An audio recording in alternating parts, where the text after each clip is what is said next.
Thank you for joining us here at the Corn Belt League Network. Today for your Red Raiders and Royal Blue Dogs matchup, I am Jackson Ingvoldstad here with Ethan McCormick.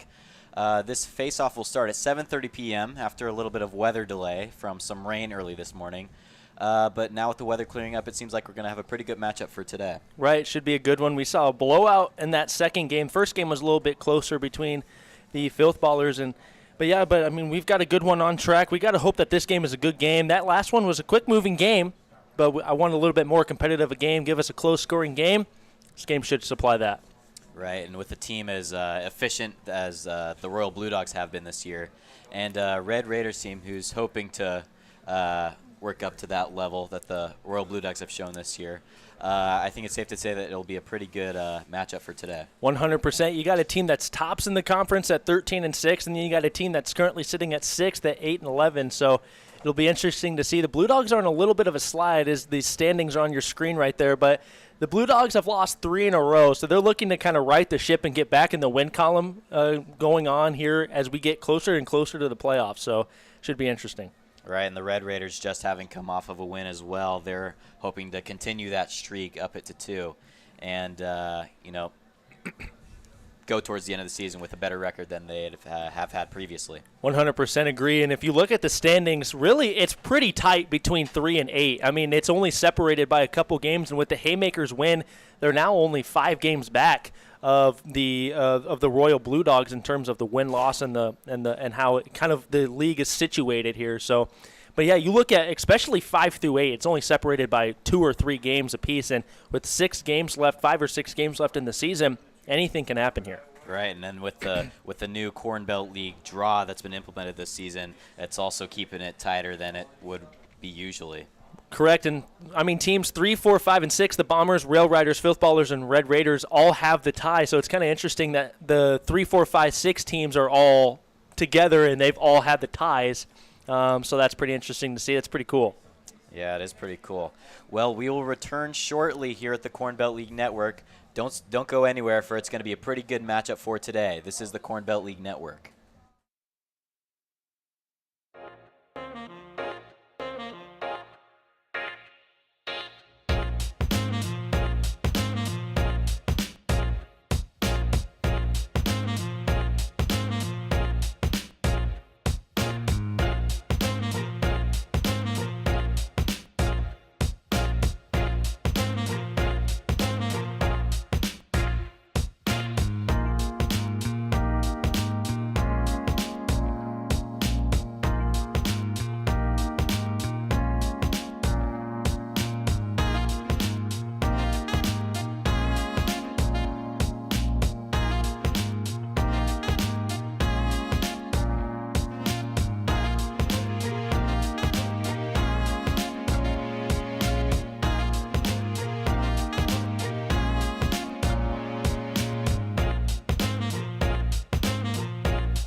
thank you for tuning back in.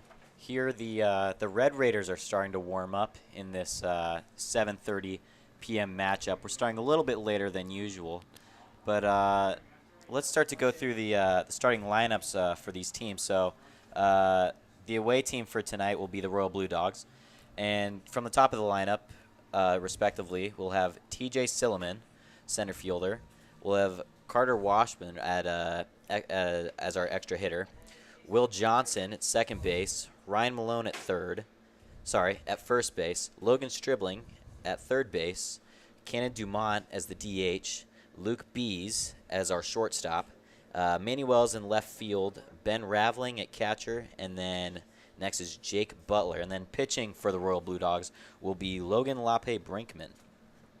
Yeah, I mean, Logan has been a proven stud this year. So the Blue Dogs, 13-6. We mentioned the little slide as you look at Josh Austin's stats coming in. He's going to be on the mound today for the Red Raiders. His 7th appearance this season, his 5th start, 25 and a thirds innings pitched with a 1.73 ERA, 1.38 WHIP with 24 to 14 strikeout to walk ratio as it pops up on your screen right there. Josh Austin, his last outing, threw a complete game, all 7 innings, and had 7 strikeouts. So proven pitcher, and we'll see how he starts the game off here. And he starts off this match. His first pitch will be a strike, so the count against T.J. Silliman will start off with 0-1. Austin is an intimidating presence on the mound. He's 6'8", over 200 pounds. He's kind of an Aaron Judge-esque player out there. And Silliman checks his swing there. And it'll still be a strike, so 0-2 count for Austin. I remember the one time I looked up Austin's stats from when he plays because he plays at Minnesota Morris University. And I looked up his height, and I thought, oh, my goodness, 6'8". He's like 245 as well, so he's a big guy out there on the mound. He could have played basketball if he wanted to. 100%. He would have the physicality. He would have the size to pretty much dominate Division II and above. And the pitch is up, and that is in the dirt and gets away from the catcher a little bit, so now the count evens out 2-2.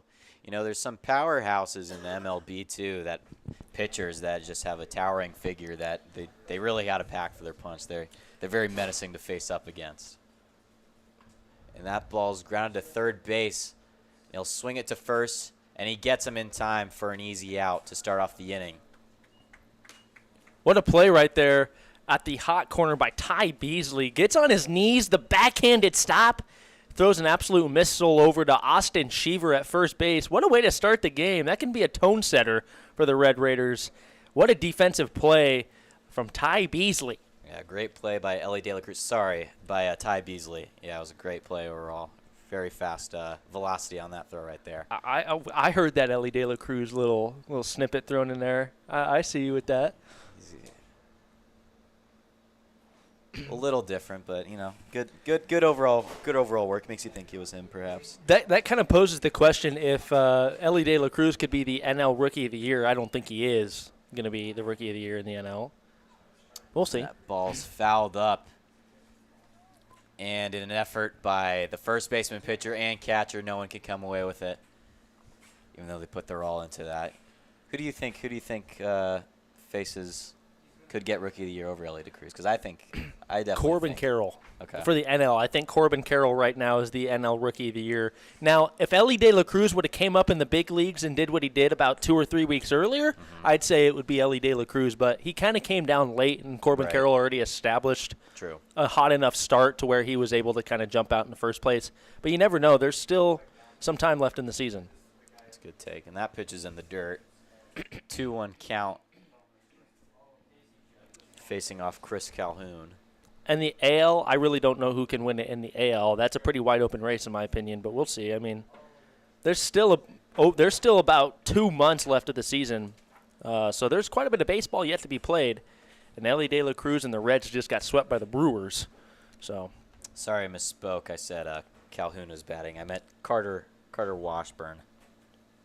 He's facing off, and the count is now 2-2 for him with 1 out in the inning on the top of the first. Pitch is up and it is down. It'll be another ball, so we've got ourselves a full count here. Jaden Mache behind the plate is a great defender. He really has a lot of range moving left to right. He gets in front of a lot of the balls that end up in the dirt, and he's a really proven catcher back there behind the plate. And that ball is split in between first and second into right field, and that'll be a base hit single for Carter Washburn. That was an absolute rope out there to right field. Did a good job of keeping his hands back, allowing that ball to get to him a little bit, and he went a little oppo taco with that hit right there. Good job by Carter Washburn. And that's the first run, or excuse me, the first runner on the base pass for the Royal Blue Dogs. He made it look too easy right there, just splitting it right in between first and second. So next up we got Will Johnson, second baseman. And that's a strike, so it'll be an 0-1 count. What's tough about Ostin is his long stride and delivery to the plate. Being that tall, you get a little bit further of an advantage coming down the mound as he just uses that 6'8" frame to his advantage. And that ball gets away behind the plate, and that'll be an easy movement from Washburn there from first to second. So now he'll put himself in scoring position for the Royal Blue Dogs. Blue Dogs are one of the best teams in the Corn Belt League this season with runners in scoring position. That average is sitting just a little bit above 250 with runners in scoring position. And Ostin eyes down second, and that'll be another strike.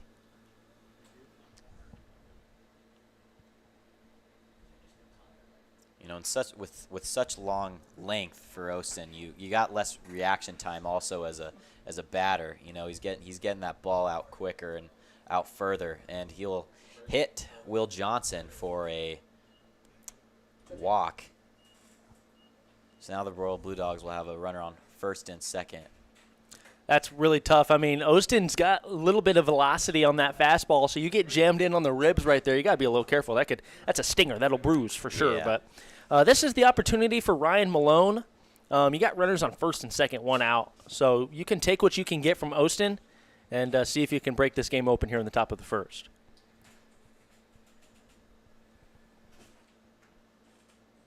And that pitch is down, and that'll be a ball to start off Ostin's count. Miche continues to put in work behind the plate. We've seen him early in this game. I mean, it's only the top of the first, and we've seen Miche put in the work back there behind the dish.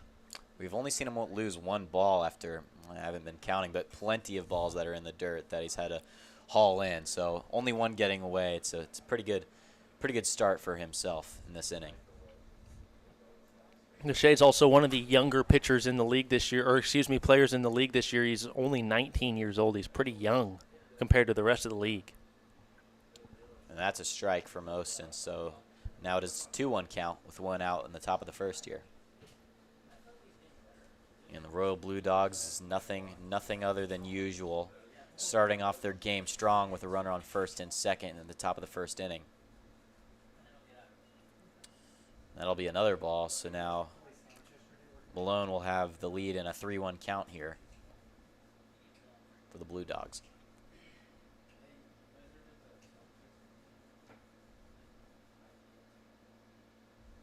Pitch is up, and it's wide out. So Malone will walk, and now bases will be fully loaded here at the top of the first for the Royal Blue Dogs with only one out in the inning.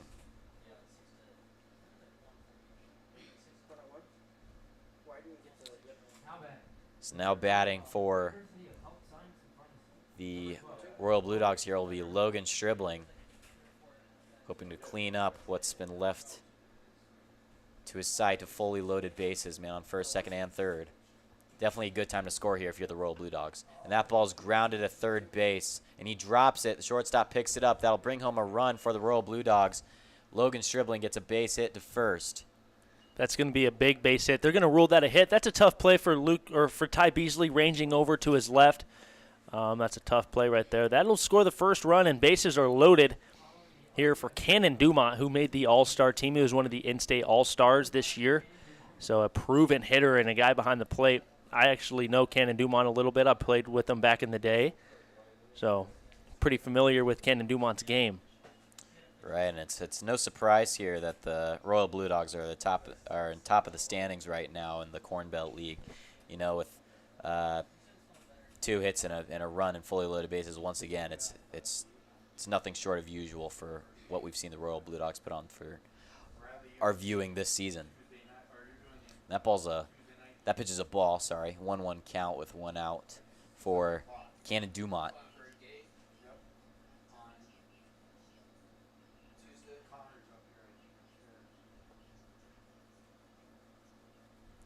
And that pitch will be another ball. So it's a 2-1 count. And for the Royal Blue Dogs, you're happy you got 1 run, but you know, if you only got 1 out, you definitely wanted to bring home 1, maybe 2 more, maybe 3 more, however many you can get. And that ball's flown into deep left center field. The squeeze is put on it, and he hauls that to the shortstop, and that'll bring in another run for the Royal Blue Dogs. Cannon Dumont did exactly what he needed to do if he wasn't going to get one down for a base hit, just at least sky a fly ball deep into the outfield. It's enough to score the run, and the Blue Dogs are jumping out to a quick 2-0 lead here early, and they're kind of setting the tone. Runners on first and second. A base hit, depending on where it's at on the field, could score 2 more. All right, the runner didn't really have much of a problem beating the throw there. Wasn't much of a debate if he was going to get that run or not. So good job by Dumont getting that fly ball out there. And that ball is also cracked into left field a little bit deeper. He puts the squeeze on that one, and that'll wrap up the inning. What a grab by Cicerello right there to end the inning for the Red Raiders. The Royal Blue Dogs will come away with 2 runs at the end of that one, though. So we'll switch sides here. We'll see if the Red Raiders are able to retaliate against the 2-run inning that the Royal Blue Dogs put on. Don't go anywhere. We will return shortly. We are the Corn Belt League Network.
Thank you for tuning back in here at the Corn Belt League Network. Here we will start to see the Red Raiders make their attempt to score against the Royal Blue Dogs. And pitching for the Royal Blue Dogs today will be Logan Lape Brinkman. Logan comes into this game with 8 2/3 innings pitched underneath his belt, a 2.41 ERA, a 1.5 whip with a 26-12 strikeout walk ratio. That's a little bit over 2. That's pretty solid. He's throwing a lot more strikeouts than he is walks. And he's coming into this game with a sub-3 ERA, actually a sub-2.5 ERA. So we've got 2 pitchers with sub-0.5 ERAs in this one. So pitchers duel. We saw Josh Ostin get hit around a little bit, gave up 2 earned runs in that top of the first inning. So the Royal Blue Dogs are really needing Logan Brinkman to kind of go out there and give them a strong outing if they want to get their 14th win of the year and move into pretty much sole possession of that first place spot. Right, and if the Royal Blue Dogs here can hold off a scoreless inning, it'll really make a statement to start off this game. You know, if you're coming off the first inning with 2 runs, I think the last thing you want to do is give 2 runs back to the opposing team to undo everything you just did. So we'll see what Lape Brinkman can do here for his team. And first batting for the Red Raiders will be Blair Spees. That pitch is down in the dirt for a ball.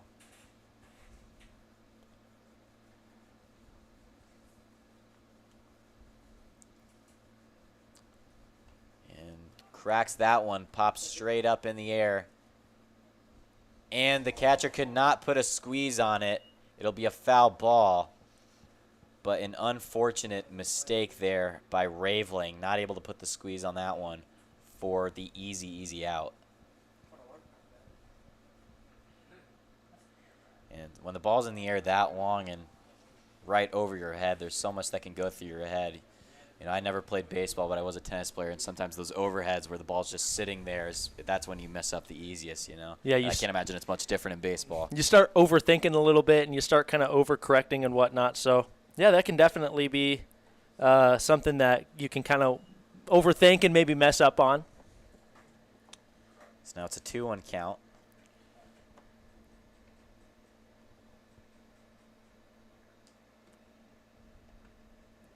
Spees watches that one go by him, and that'll be a strike. So now the count's evened out to 2-2. And the Red Raiders starting off with the southpaw for their first batter in the lineup. And that ball's fouled up and over towards the press box. One of these days, man, in my life, I'm going to cross something off my bucket list to catch a foul ball that comes to the press box. I will do whatever it takes to catch a foul ball. I'll get a giant net. I'll wear a huge glove. I don't care. I'm catching a foul ball coming to the press box. There was that Yankees pitcher that a foul ball came back and threw the press box and hit him in the face and gave him like a bloody nose. Hit him directly in the face. Yeah. He was not quite ready. He wasn't watching, and it came up and smacked him in the nose. So with that count, then that ball's flown deep into center right field, and that's hauled in by T.J. Silliman for the easy out. That relieves some stress for Raveling there, knowing that out ended up occurring anyways. But if a ball came back and hit you, does that give you the same relief as if you caught it from the press box? Or? Yes and no, because at least I attempted to make a play, but no, because I might have a broken nose. Okay. Yeah. Right, like I don't want that. Yeah, like I don't want to have a broken nose. Yeah, understandable. And that ball's flown into center field. Silliman puts the squeeze on that one again, so back-to-back catches for Silliman in the bottom of this first inning. So now no runners, no hits for the Red Raiders, and 2 outs to start off the bottom of their first inning. And next batting up is Braden Jackson.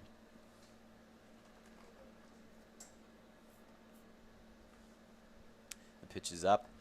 And watches that one go by for a strike, so it's an 0-1 count to start off.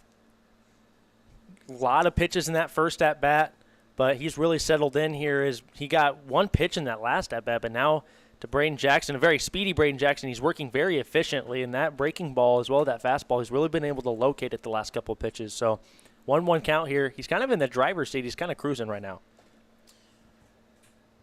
So 1-1 count with 2 outs in the bottom of the first inning. The pitch is up and near his head, and he lets that go by for a ball. So that's the count to 2-1.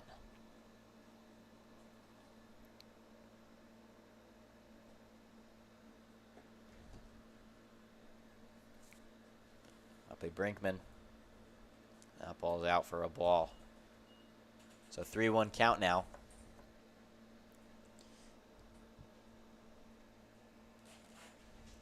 As the Royal Blue Dogs hope to close out this inning with 2 outs left.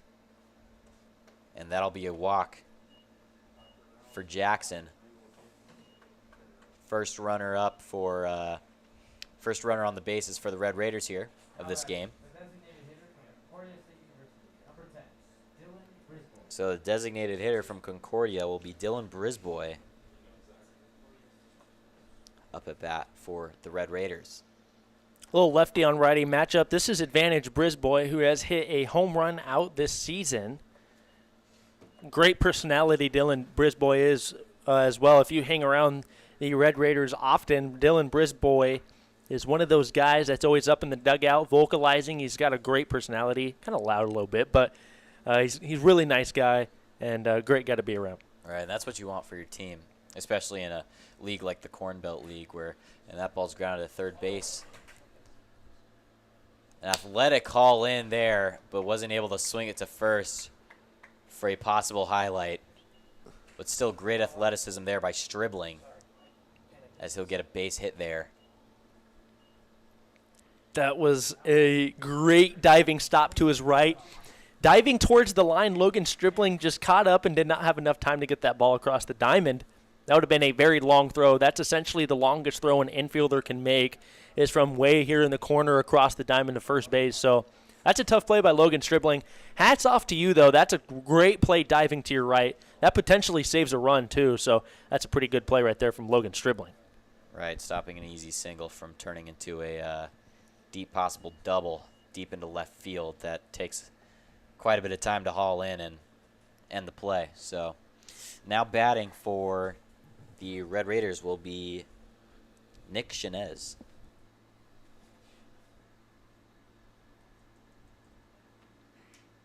Pitch is up and it's out for a ball.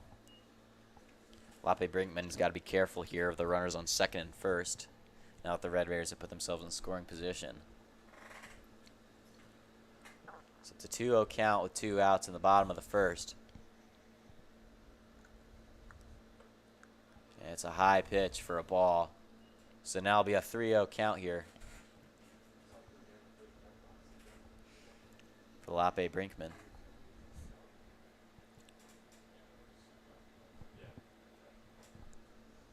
That pitch is inside, but a strike. Shinez kind of dodging that one a little bit, but it's in a strike zone, so it'll be a 3-1 count now with 2 outs on the inning. Eyes down second. Double checks for possible pickoff, and that'll be a strike. So now it's a full count, 3-2. Lape Brinkman works himself back up to a full count here after being down 3-0, down in the count 3-0.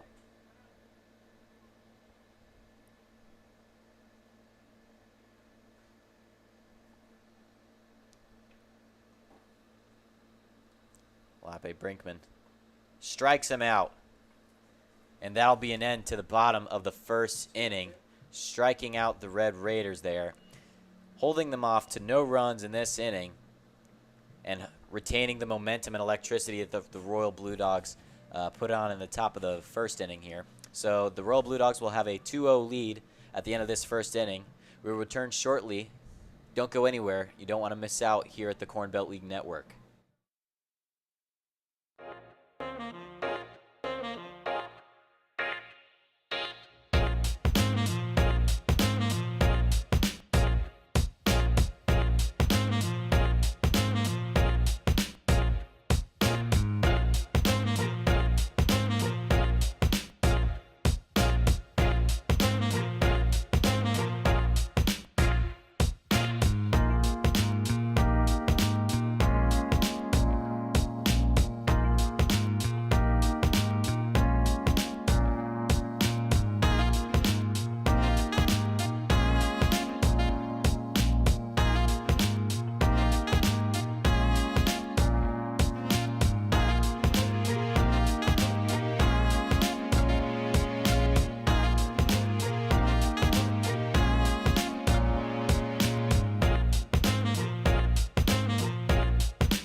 Thank you for tuning back in here to the Corn Belt League Network.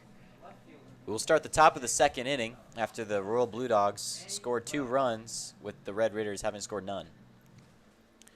Got to look for Josh Osteen here to kind of just settle in. He needs to kind of just control his own game here after giving up 2 runs and 2 hits in that top of the first. He's got to kind of settle down and just find his game. He threw a complete game earlier in the year, probably in his last outing, so he needs to settle back in, find his groove again, and he's a capable pitcher once he does that. And Osteen throws a strike there. Batting for the Royal Blue Dogs right now is, Wells is batting for the Royal Blue Dogs. Manny Wells, the left fielder. And that pitch is a ball, so now the count is 2-1.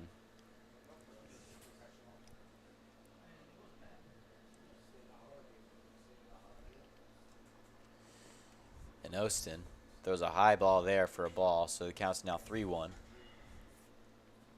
Ostin's still seeming to trying to find his groove here early in the game. You know, gave off 2 runs in the last, and he walks a batter there. So walks a batter in the top of the second, gives off 2 runs, still has to gather himself here in this game against a team of such high talent like the Royal Blue Dogs. So with the runner on first, now batting for the Royal Blue Dogs is Ben Raveling, the catcher.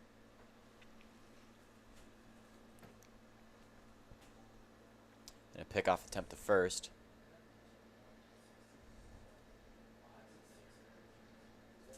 No out for the Red Raiders, so we'll do it again here.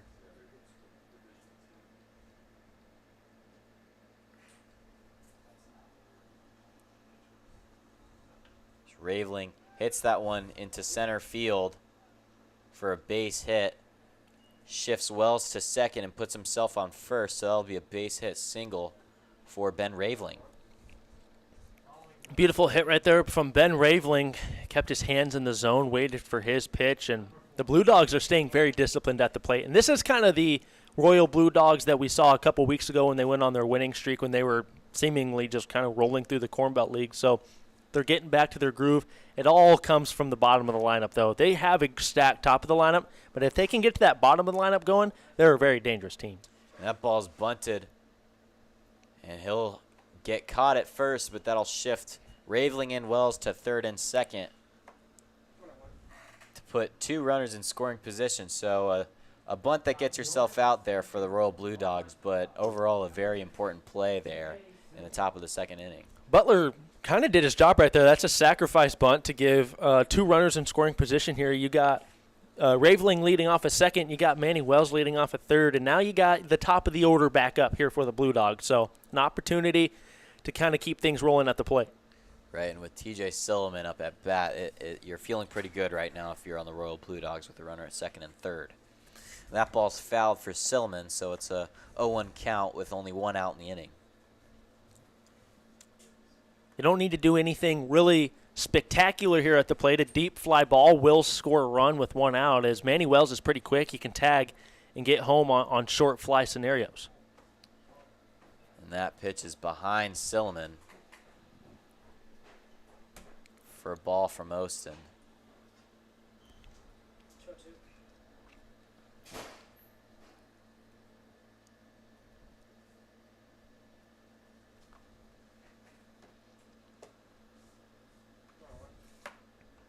That ball's fouled up and out of the park backwards, as fans are now being taught that they can return that foul ball to the concession stand for a piece of bubble gum. For a couple games, it was an ice-cold Freezy Pop. Now it's just a piece of bubble gum again. I think I'd rather take the Freezy Pop I would over definitely bubble gum. I would also 100% take the Freezy Pop, in my opinion.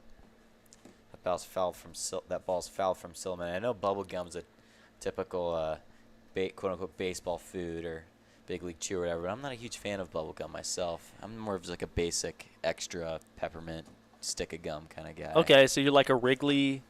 Yeah. Okay. No bubble, nothing special, just some mint. That right. Ball's fouled again. So you're like a spearmint kind of guy. Okay. I like Chew 5 gum. Okay. Like you ever had Wrigley's Big Red, the cinnamon? That's my favorite gum, man. That stuff is so good. Wrigley cinnamon. I'll have to try it. I'm a big gum guy. I just like chewing gum. Works out the jaw muscles. Got to refine the jawline. Yes, it helps for commentating too. 100%. It's the movement. And Silliman struck out off of the 1-2 count, and he takes the walk back to his dugout. And next up will be the extra hitter Carter Washburn. That was a very good pitch right there from Josh Ostin, and that was his first strikeout of the ball game. Came in the second inning with 2 outs. Ostin eyes down the plate. Healthy amount of time. He winds up. That pitch is down and out for a ball. Again, good work behind the plate, making sure those pitches aren't turning wild. With runners on third and second for the Royal Blue Dogs. So they definitely want to take this opportunity to see some scoring up their 2-run lead that they've already commanded in the first. We've got Manny Wells on third, and then catcher Ben Raveling on second.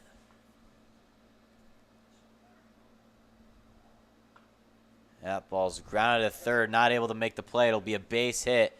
The ball's still in center field. 2 runs will be brought home from the RBI from Carter Washburn. A great hit, an important play there for the Royal Blue Dogs. That is a great piece of hitting right there from Carter Washburn. Sneaks it just over the bag down the third base line, and that's great base running as well. Ben Raveling was hauling rounding third. Now they double their lead to 4-0, and it's kind of unparalleled stuff that Josh Ostin's been in this year. He's sub 2.5 ERA. He's not used to giving up this many runs. Right, he's given up 4 earned runs already in 2 innings of baseball from today. But that ball was perfectly placed by Carter Washburn. Just threads the needle between the third base and the third baseman. So he's standing a little bit closer now that he's had to face to third baseman there, Ty Beasley. Now that he's had to face 2 close call, 1 close call, 1 bad call, one unfortunate play for him. And that ball's down for another ball, so it'll be 2-0 count with 1 out in the inning for the Royal Blue Dogs. And it looks like Ostin's having troubles with his plant foot on the mound. He keeps looking down at the ground, and he keeps moving the dirt with his foot. So I wonder if he's having some problems with his plant foot. And that ball's flown into right field where the squeeze is put on it. Runner running back from first, and he is tagged for a double play there for the Royal Blue Dogs. I believe they got an unnecessary 4 outs right there. I believe they got an unnecessary 4 outs. I believe the fly ball would have been 3 outs, but I think the scoreboard might have been wrong up there, and they all thought it was 2 outs or 1 out. But I think they got 4 outs that inning. I was a little confused there. I thought that was the end of the inning there with that out there, but who knows? We'll return shortly to you at the bottom of the second, where the Red Raiders will hope to retaliate against the 2-run inning from the Royal Blue Dogs. Don't go anywhere. We're the Corn Belt League Network.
Thank you for tuning back in here to the Corn Belt League Network at J.J. Isaacson Field. The Red Raiders are now up at bat in the bottom of the second inning after they just gave up 2 runs to the Royal Blue Dogs. And that first pitch is flown to the second baseman, who's able to leap up and put the squeeze on that. Johnson is able to put the squeeze on that one. Great athleticism for an early out for the Royal Blue Dogs. That's exactly what Logan Brinkman needed coming into this inning. 1 pitch, 1 out. Keeps the pitch count low. He's only given up 1 hit so far compared to the 4 hits and 4 runs that the Red Raiders have given up. And that ball is flown into right field, and it's hauled in for a second quick out. 2 pitches, 2 outs. That's working as efficiently as you possibly can out on the mound. Right, even though you're giving up some contact, you know, some flyouts don't never hurt. So late Brinkman. It's actually late Brinkman. I was pronouncing it Lape Brinkman, but it's late Brinkman, Logan Late Brinkman, who just gave up another strike. So it'll be an 0-1 count with 2 outs early, quickly in the bottom of the second inning. It's a big difference of pitchers here. Late Brinkman's going as quickly as possible, while Ostin for the latter team is not doing too hot. He's taking up a bit of time and giving up lots of runs and hits. So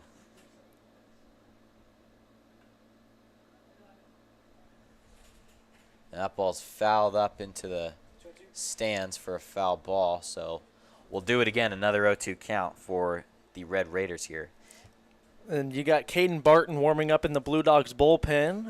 It's kind of interesting to see because Logan Late Brinkman hasn't gone too deep into this game, and his pitch count's been able to stay relatively low. And that ball's foul again. Yeah, it's surprising to see a pitcher in the bullpen for the Royal Blue Dogs rather than the Red Raiders, since Hostin has not been having a great performance tonight so far. So we'll have another 0-2 count, and batting for the Red Raiders right now is Luke Bees.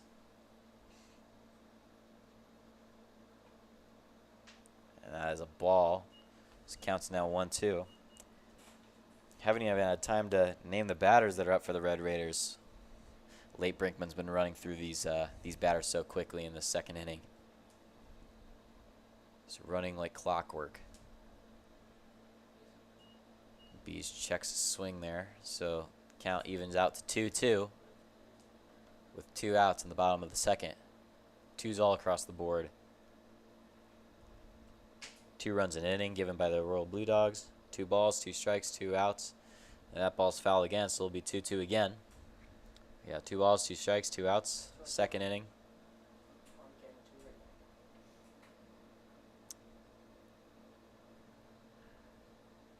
Bees is not letting down at this at-bat. Putting contact on the ball on every swing.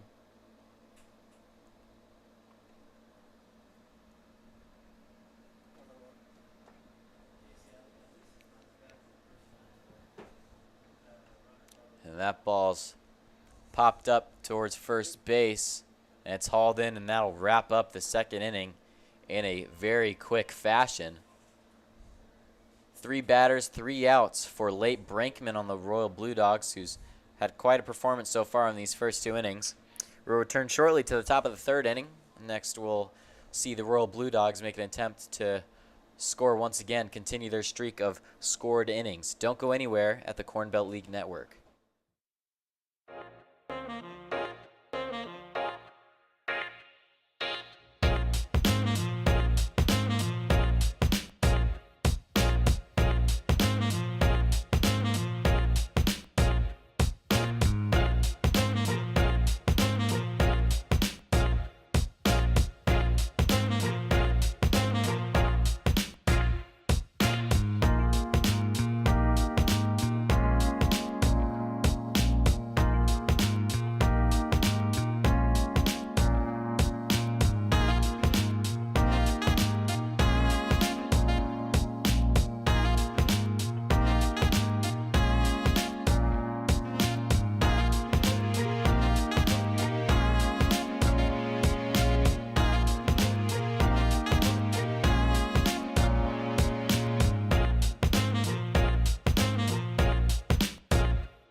Thank you for tuning back in here at the Corn Belt League Network.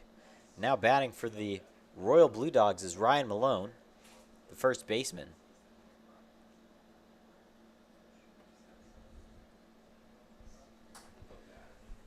So Josh Osen hopes to get his groove back after a rough 2 first innings, giving off a run in the first and a run in the second.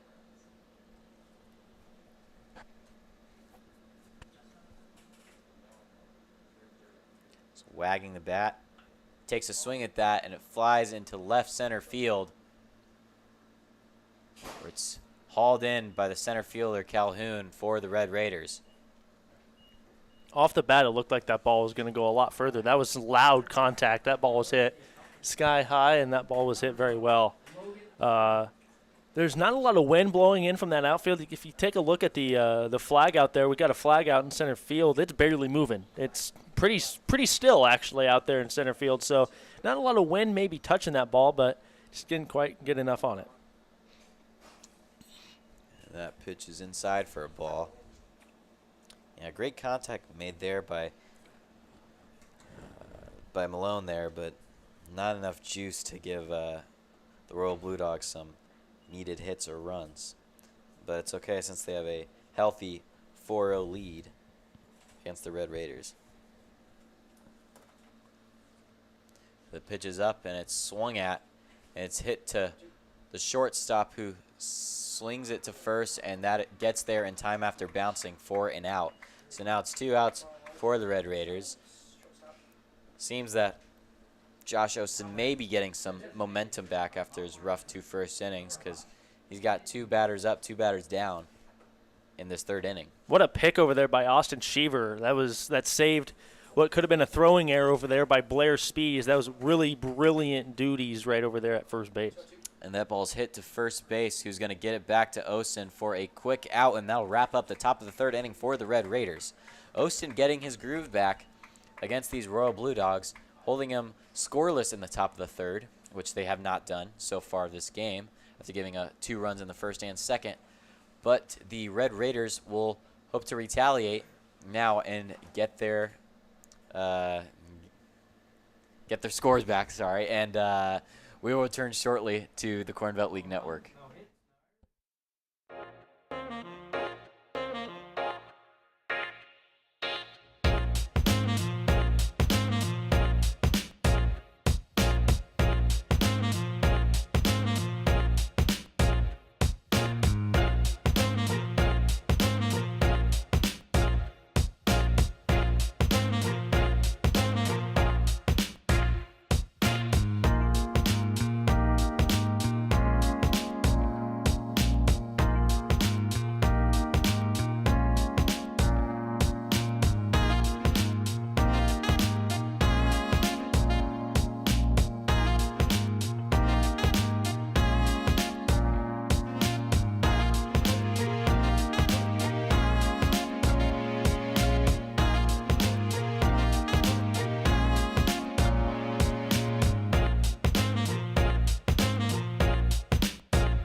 Thank you for tuning back in here at the Corn Belt League Network. We have a pitching change here for the Royal Blue Dogs. It is Caden Barton from Buena Vista University, who's now pitching for the Royal Blue Dogs. A surprising change, as Lake Brinkman hadn't given up any runs to the Red Raiders. in the first 2 innings. Only 1 hit. Hadn't had too bad of a performance, but if that's the coach's call, it's the coach's call. His first pitch is a strike, so it's an 0-1 count to start off the batting Cicerello.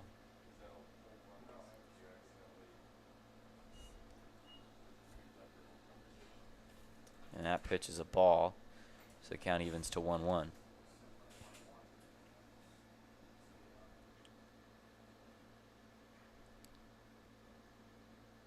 Yeah, big swing at that one, but no contact, so the count's now 1-2. Maybe the Royal Blue Dogs coach wanted a pitcher with more hair, because Barton does not lack that, I will tell you. He's got a full head of hair down to his shoulders. Gives him magical pitching powers as he strikes out Cicerello there for an easy strikeout.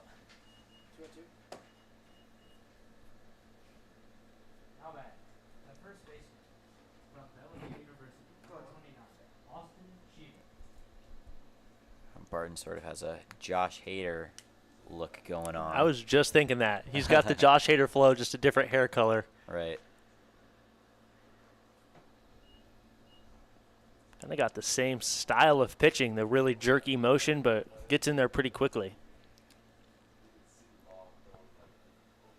Right, a lefty too.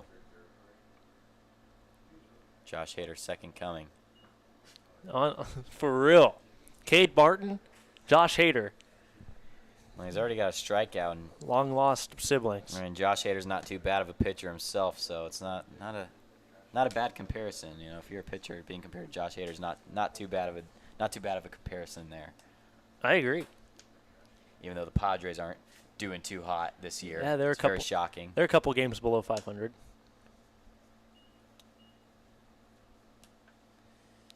The Blue Dogs are a couple games over 500. So maybe he's a better Josh Hader, if you will. You know, you want your relief pitcher in so badly, you put him into the 3rd inning. And that ball's hit to first base. Can't put a grab on that one, so it's down in right field. And that'll be a base hit for Austin Sheaver. That was a rope just out of the reach of Ryan Malone. Ryan Malone almost got his mitts on that one. But that's a good opposite field hit right there from Austin Sheaver. We go back to the top of the order, and Blair Spees, the speedy Blair Spees.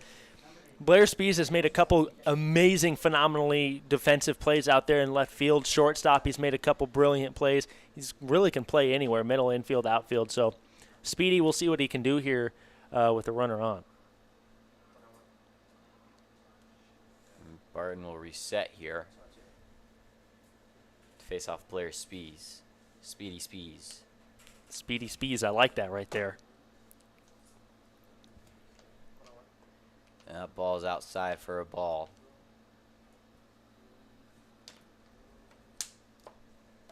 So with Austin Sheaver, runner on first, Spees is hoping to make a move here against Barton. A big swing at that one. The ball goes above his bat, so it'll be a 1-1 count there. PCI was a little bit low, if you will, from Spees.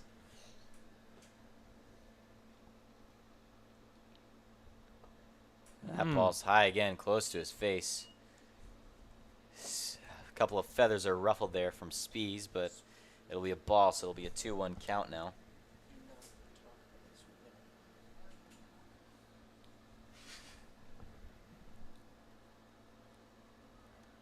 So ball hit to the mound with a runner on second. Swings that one to first, makes a diving catch for it. Won't be able to make a play, so it'll be a base hit. And it'll shift Sheaver from first to second. That's a great play by Ryan Malone, saving what could have been a runners on the corners situation. It's going to be ruled a base hit because that was a tough play. It kind of ricocheted off the mound and maybe off of Cade Barton, but not quite sure. But that's a really acrobatic play by Ryan Malone on first to stop what could have put runners on the corners or runners on second and third with no outs. Right, so now with runners only on first and second, Calhoun will bat for, the Red Raiders.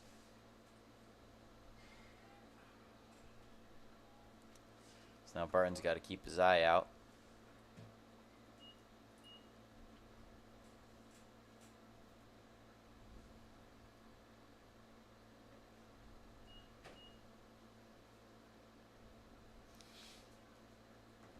Barton eyes down second base in Calhoun. And that ball's popped up to second base. Puts a squeeze on that one for an out. And there will be no movement on the bases, so now it'll be 2 outs in the inning for the Red Raiders here at the bottom of the third.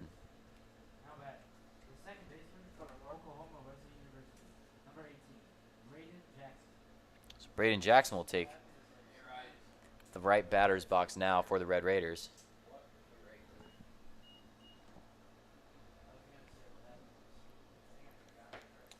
So looks back at second. Takes a double take. Barton wants to do the pickoff attempt, but Shiva realizes what he's doing, so he gets himself back to second.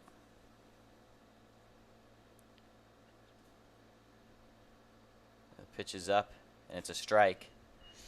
It's the first pitch, first strike for Barton, facing off Braden Jackson. So it's an 0-1 count now with 2 outs in the bottom of the third for Barton in his first inning of pitching.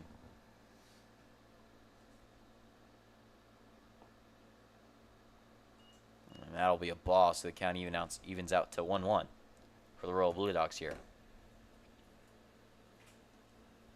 And the Royal Blue Dogs are hoping to finish out this inning scoreless once more for the Red Raiders. They've held them off to no runs in the first and second today so far. And that'll be another strike, so now it counts 1-2. Yeah, the Royal Blue Dogs have shown great offense and great defense here tonight. 4 runs early in this game. No runs given up so far as of 2 outs into the bottom of the third.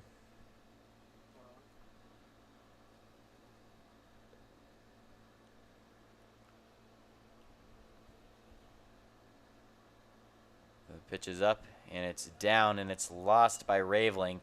And the runners will move down the line to third and second, putting themselves both in scoring position. So now with the 2-2 count and 2 outs, Braden Jackson is hoping to give his team some momentum here, as they have a good chance of scoring right about now.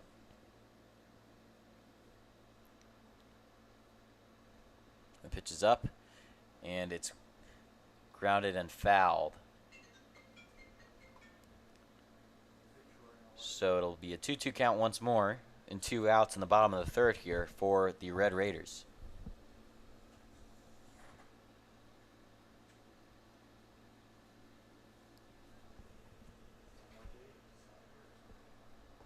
And that pitch is high, so the count will now be full for Barton here.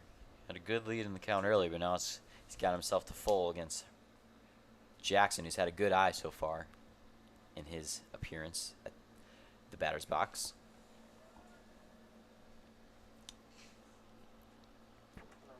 A lot of movement here from the Speedy Spees and Austin Shaver, hanging out at third base.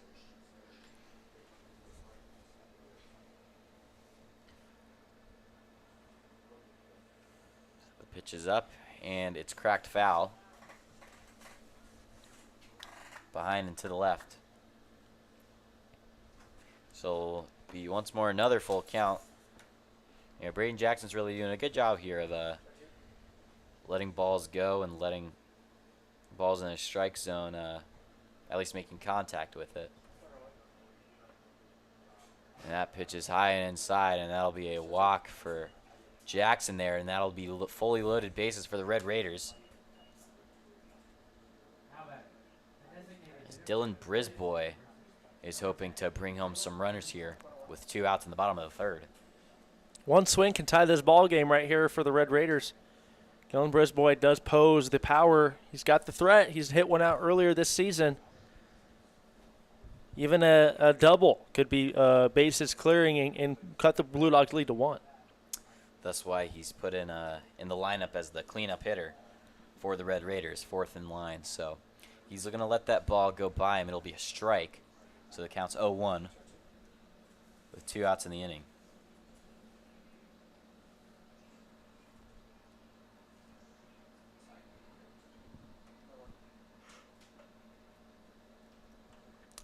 Good contact, and it's fouled.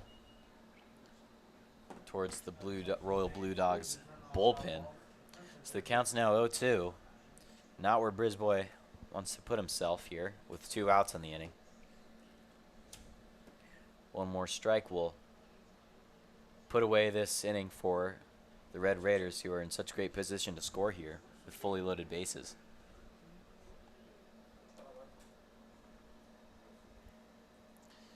Barton keeping his eyes on all the runners on all the bases. Brisboy checks his swing there, and that'll be a ball. So the count's now 1-2 with 2 outs.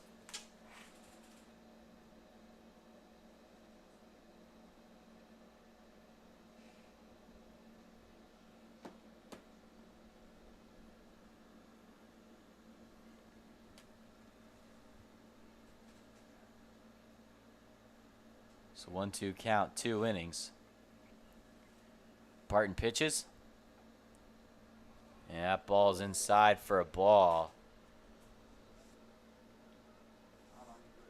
Couple of grunts from the Royal Blue Dogs dugout there. So they don't agree with it, but that's the call. So the count is now 2-2 and 2 outs.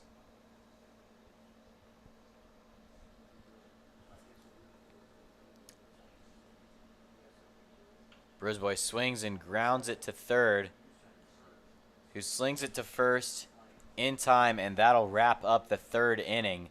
Red Raiders, although the bases being fully loaded, are not able to haul in any runs, so they are still scoreless against the Omaha Royal Blue Dogs, who have put up 4 runs in the first 3 innings of this baseball game. We'll take a quick break. Please stay tuned here at the Corn Belt League Network.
Thank you for tuning back in here at the Corn Belt League Network. Now the top of the 4th inning, the Royal Blue Dogs are batting and hope to increase their lead from 4-0. And Luke Bees is the guy that any team would be lucky to have leading off their inning, looking to kind of capitalize and add some runs on here in the top of the 4th. And the Red Raiders pitching still is Josh Ostin. He held off the Royal Blue Dogs last inning with no runs, and that ball's heavily cracked at foul in deep from Luke Bees.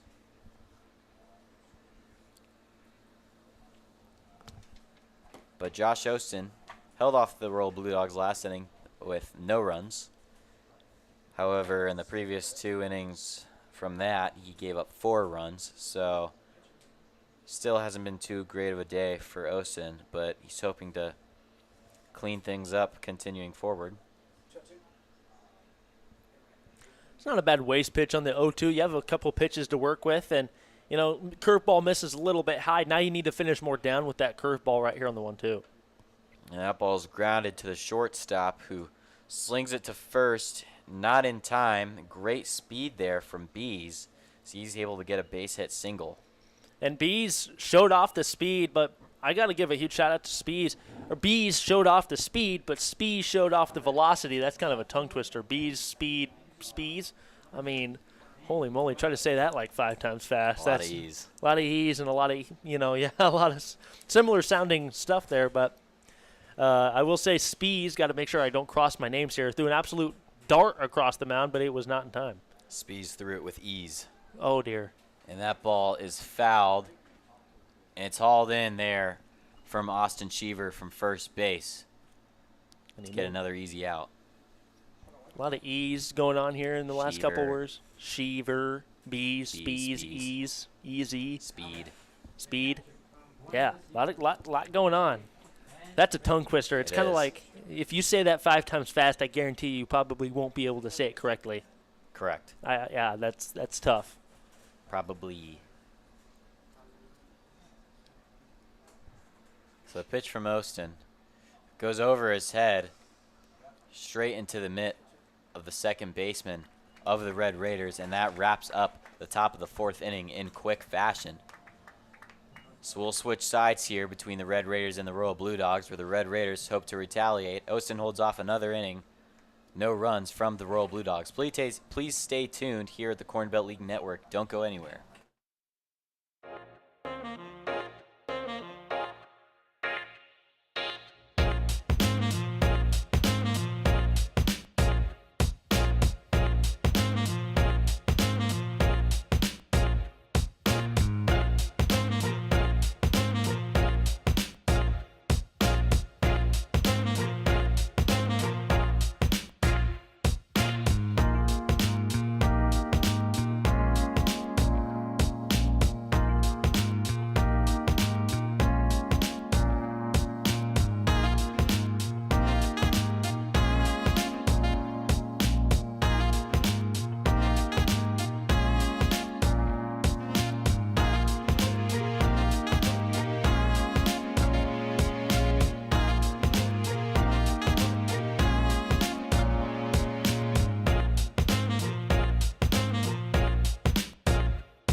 And we return here at the Corn Belt League Network. Lights are fully on here as the sun starts to set. Well, it's been setting. The sun is pretty close to set here. As the time is now 8:37 p.m. here at Seymour Smith. It's a pretty beautiful night right now, 81 degrees. We saw a little rain this morning. Games got pushed back an hour and a half. I'd say we're on pretty good time right now, though. We're in the bottom of the 4th, 8:37. It helps that first game was a pretty quick-moving game, but glad you could tune in for this Blue Dogs Red Raiders matchup. As we're kind of gearing up towards the end of the season, the playoffs start next Thursday, not this upcoming Thursday, but the next Thursday. So that will be interesting, and we're happy to bring you all the games. We'll be covering every single playoff game right here on YouTube, so that'll be exciting. So be on the lookout for those games starting in about a week and a half. Right, and those playoffs coming up soon. The Royal Blue Dogs hope to hold down their position at the top of the standings here. So they'll need it here in this, as this game will be important for that. As they already have a commanding lead, 4-0, at the bottom of the 4th inning against this Red Raider team. Caden Barton still pitching for the Royal Blue Dogs after a pitching switch.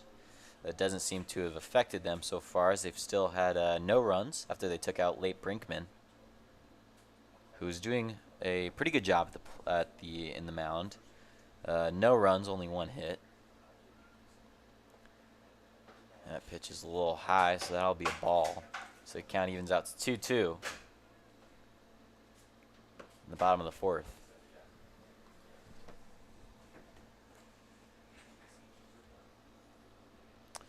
Pitches up, and he watches it go by him for a ball. So the count is now full.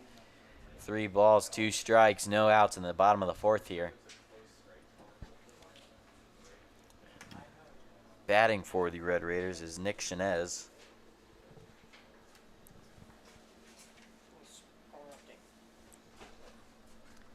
That ball's hit back, fouled back, sorry. So we'll have another full count once more.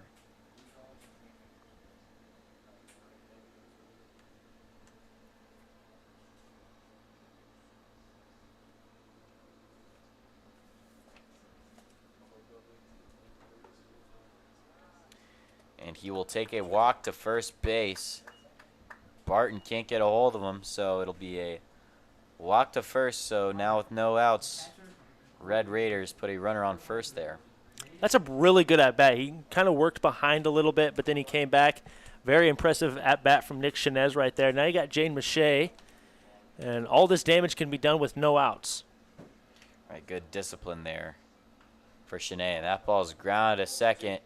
Hit to second baseman for an out, and that will be a double play there for the Royal Blue Dogs there. Great overall awareness and a great work from the second baseman there. Jaden Mache has he's had 2 at-bats, and he's seen 2 total pitches in his 2 at-bats. He flew out in the first pitch of his last at-bat, and then he just grounded into a double play in this at-bat. Like mentioned, he's seen 2 pitches in his 2 at-bats. His presence has been here in the batter's box, but it hasn't been for long. He's numerous trips, but not much time. Pretty remarkable there. It's just, you don't see that very often. No. 2 pitches and 2 at-bats. Like, he's being very aggressive at the plate, taking that first pitch and making contact, but just not working a lot of counts. Hasn't gone his way yet. Hopefully he can have another quick at-bat, but it doesn't end up in a double play or a fly out. So we'll try to take a chunk out of that one, but no contact. And batting for the Red Raiders now is Ty Beasley, who is the third baseman.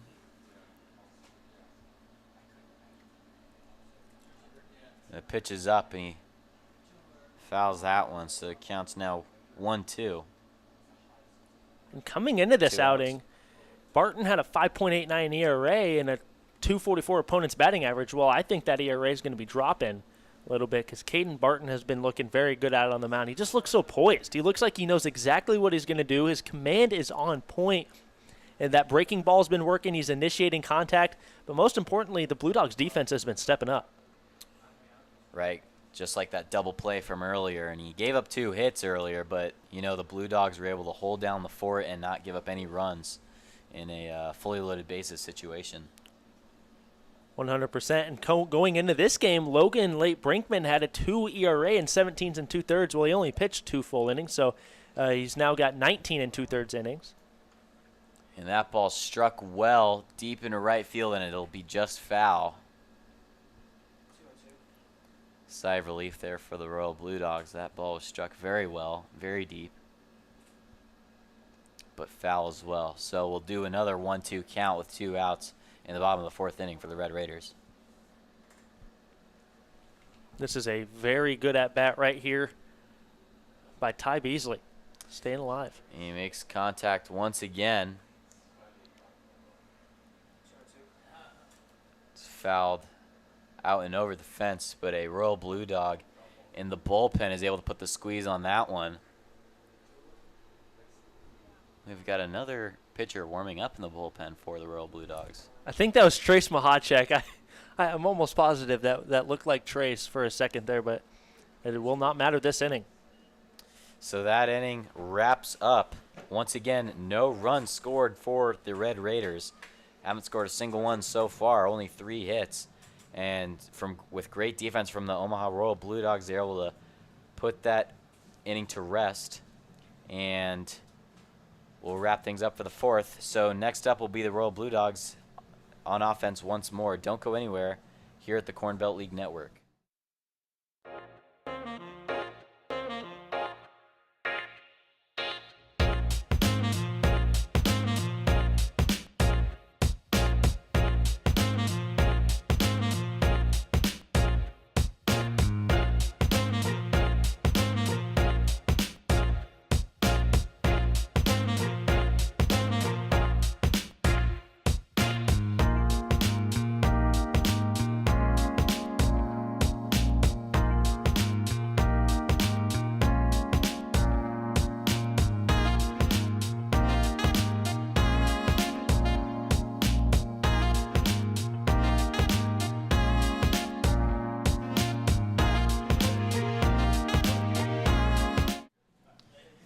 thank you for tuning back in here. A meeting of the coaches here for between the Red Raiders and the Royal Blue Dogs. As this 5th inning is about to start here.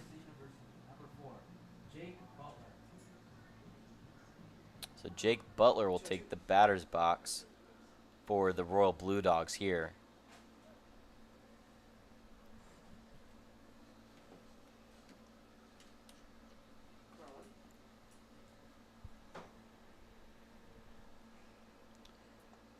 Pitch is up and it's swung on from Jake Butler with no contact, so it'll be a strike.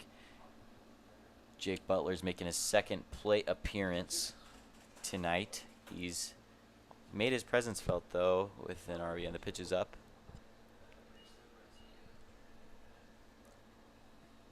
So the count's now 1-1.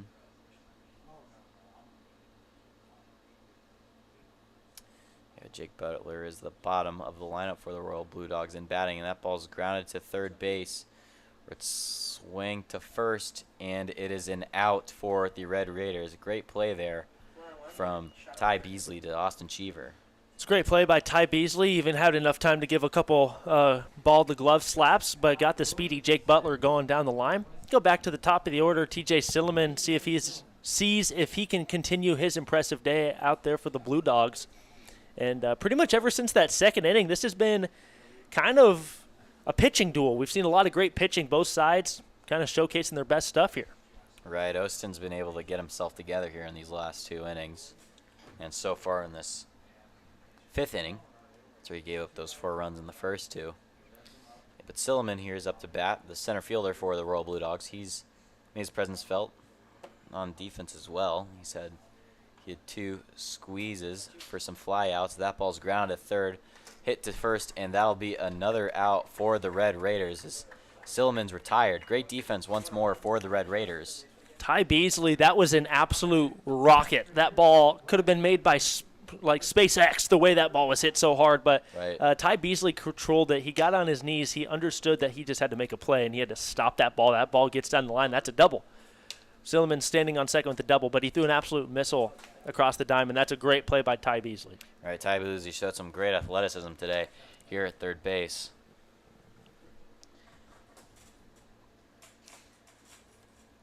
Like we said earlier, making himself look like Ellie De La Cruz. Almost. That ball is a down and low, so the count evens out to 1-1. Both got the red jerseys on. True. True. One step closer. One step closer.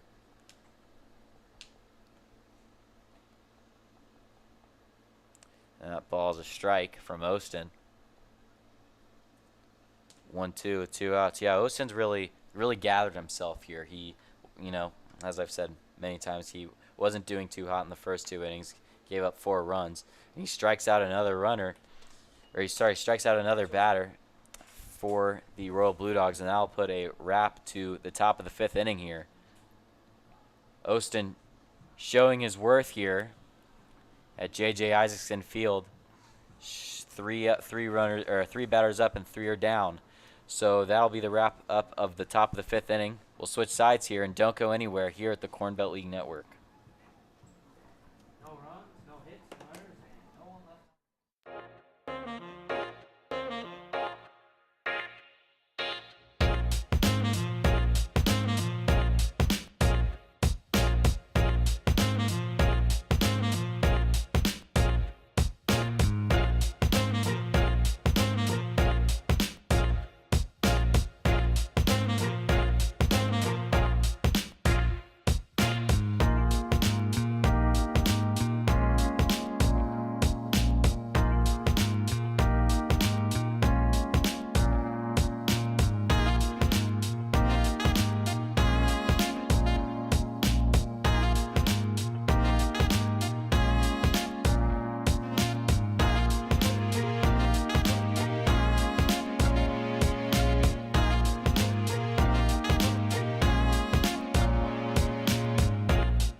thank you for tuning back in here at J.J. Isaacson Field. Our logo's lined up here on the field for Corn Belt League Network, and the inner two most squares are the ones facing off here, the Royal Blue Dogs and the Red Raiders. And I think that's honestly perfect too, because the Red Raiders are the home team and they're on the right side of that on your screen, and the Blue Dogs are the away team and they're on the left side. So that honestly lines up picture perfect. Good shot by our cameraman Sam Whitaker on getting that shot. That's a pretty good shot. Good work, and we'll return here to the bottom of the 5th inning. Caden Barton still pitching for the Royal Blue Dogs, with the pitch high and out for a ball. And now batting for the Red Raiders is, batting for the Red Raiders is number 17, Owen DeLong. Cade Barton's going out for his 3rd inning of work. He's given up 2 hits, 2 walks, and 2 strikeouts so far in this one. So with 2 balls and 0 strikes on the count, that ball's down and low once more in 3-0. So with 3 balls and 0 strikes, a little bit of a not typical at-bat with Caden Barton pitching. He's had a pretty good showcase so far in his 3 innings of pitching or 2 full innings of pitching. He showed a lot of control, but he's going to walk a batter there to first base. Not a typical at-bat as far as what we've seen from Barton today.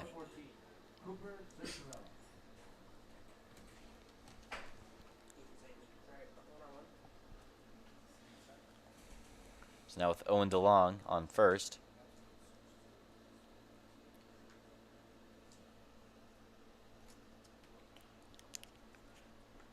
Pitch is up and it's high and out. You know, with the pitch with the kind of a weird side jerk, you know, you'd figure some pitches are going to get a little bit out of control as such. You know, I've had a couple of high and out ones from Barton so far. Another high pitch there, thrown back to first, but it's lost. So now DeLong will run from first to second with ease.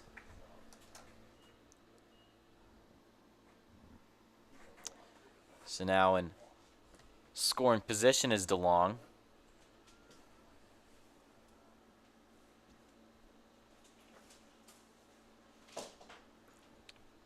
So Sir Cirillo batting still for the Red Raiders. Count is 2-0 with 0 outs and bottom of this 5th inning. This game is moving relatively quickly. A couple of very quick innings earlier. Both teams.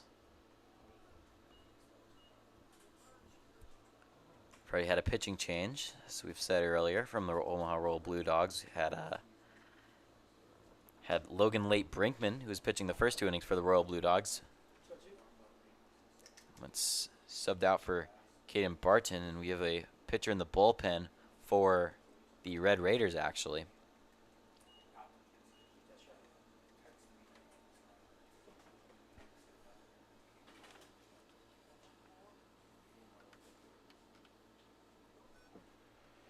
The count's now 3-1.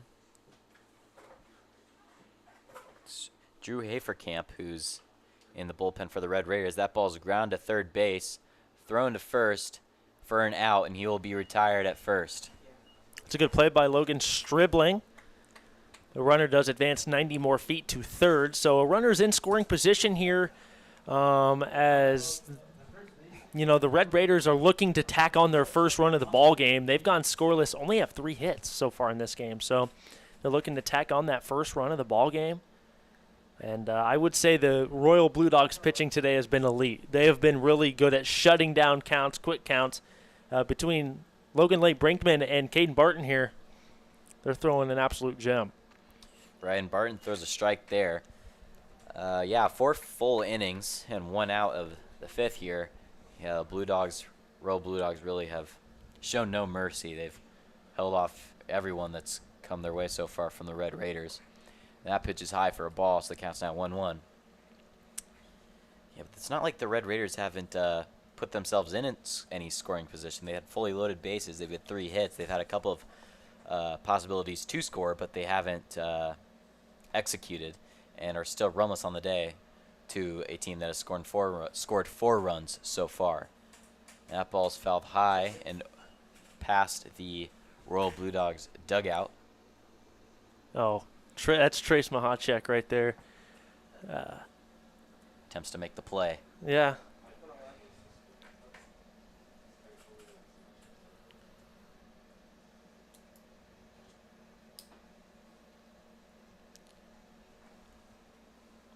Barton eyes down third and strikes out the batter. He's a little frustrated with that call there. Thought it might have been a little bit inside. And now it's the top of the order. Blair Spees for the Red Raiders. So now with 2 outs, the Red Raiders really need to attack here, bring a runner home from third. But Blair Spees is definitely a guy that can do such activities.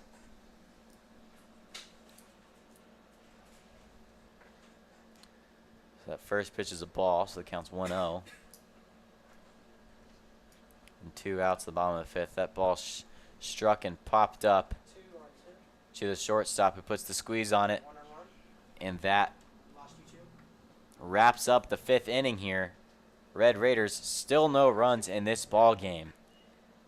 Their deficit is still 4-0 to the Blue Dogs, who have put on quite a show for us today, scoring very well very early and holding off their opponents very well as well. So we will return shortly. Please don't go anywhere, and thank you for tuning in here at the Corn Belt League Network.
Thank you for tuning back in here at J.J. Isaacson Field, where the Royal Blue Dogs are facing off the Red Raiders. So now pitching for the Red Raiders is Drew Haferkamp, replacing Josh Ostin, who gave up 4 runs in the first 2 innings, but held off the Royal Blue Dogs from scoring any in the last 3. And Haferkamp comes into this one throwing 23 innings. He's faced 118 batters, 22 walks, 22 strikeouts, right on par with the 1.70 whip and a 1.98 opponent's batting average and a 3.35 ERA, as he has thrown the third most innings in relief this year for the Red Raiders. And batting for the Royal Blue Dogs is number 14, Will Johnson, the second baseman for the team. Fouls that one up and behind him, and that pitch will be a ball, so the count evens to 1-1 with no outs in the top of the 6th here. Second to last inning of baseball for tonight.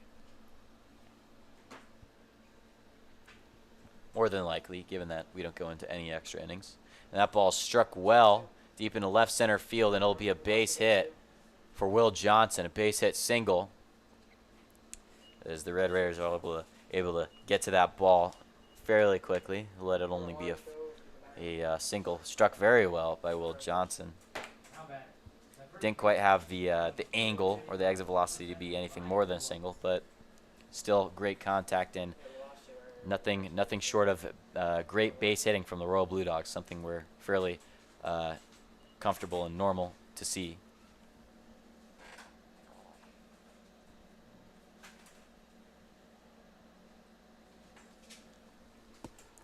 So that first pitch will be a strike, so the count's 0-1 for Mr. Malone. And there will be a meeting of the minds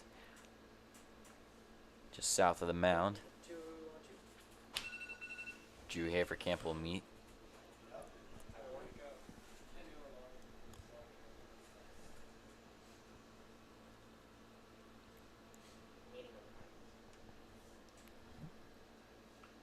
And that hit is grounded short of third base. It'll be a foul ball. Not passing, crossing over third base before it goes foul. So we'll do it again. It'll be an 0-2 count. And Johnson will reside at first.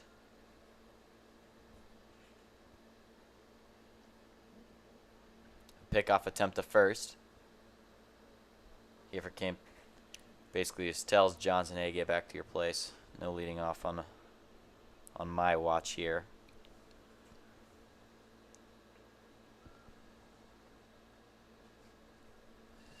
And that pitch is called a strike, so it'll be a 1-2 count for Haverkamp here. Runner from first to second. Johnson goes to second. And that ball gets out of control behind the plate, but he will reside at second. Will Johnson showing off his speed regardless if that ball is getting out of the hands of the catcher or not.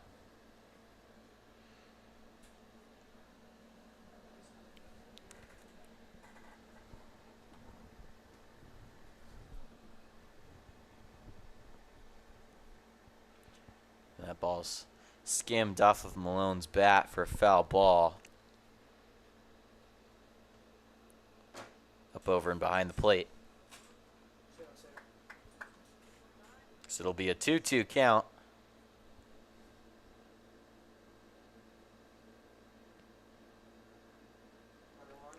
For Ryan Malone.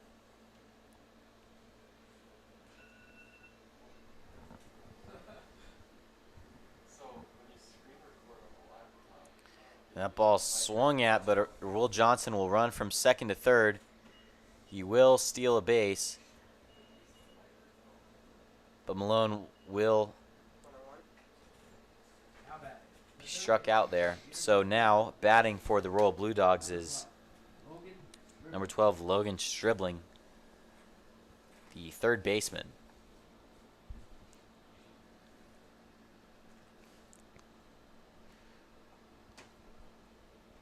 Stribling will check his swing there as it pitches inside, so it'll be a 1-0 count with one out in the top of the sixth.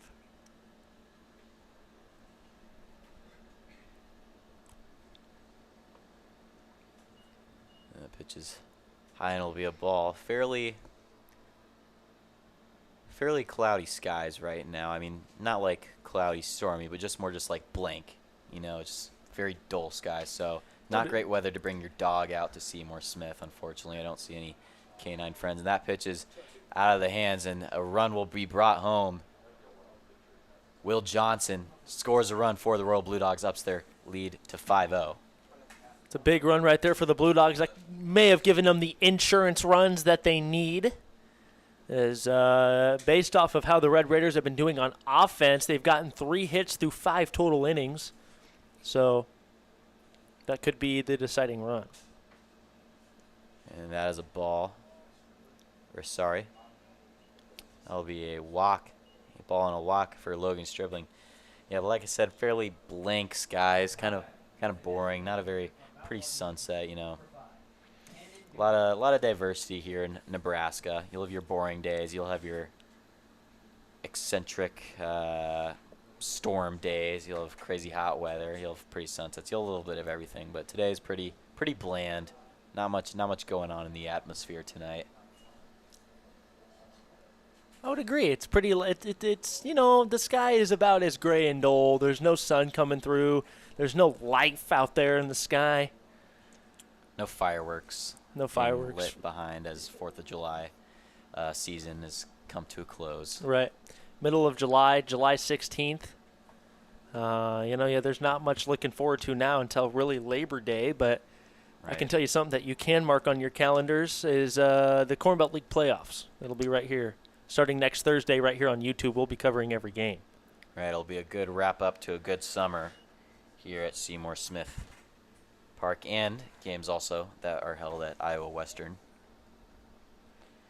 Yeah, but summer's coming to a close. It'll be August pretty shortly, and everyone's returning back to, if your job is seasonal, returning back to your job, or like if you're like me and Ethan here, we'll be returning back to our respective colleges. Yep, be going back to UNK for my third year, my junior year. I believe you'll be going and starting as a freshman. Yes, I'll start college. I'm a big boy now. Gotta get prepared for my life at Lincoln. I'm going to University of Nebraska-Lincoln.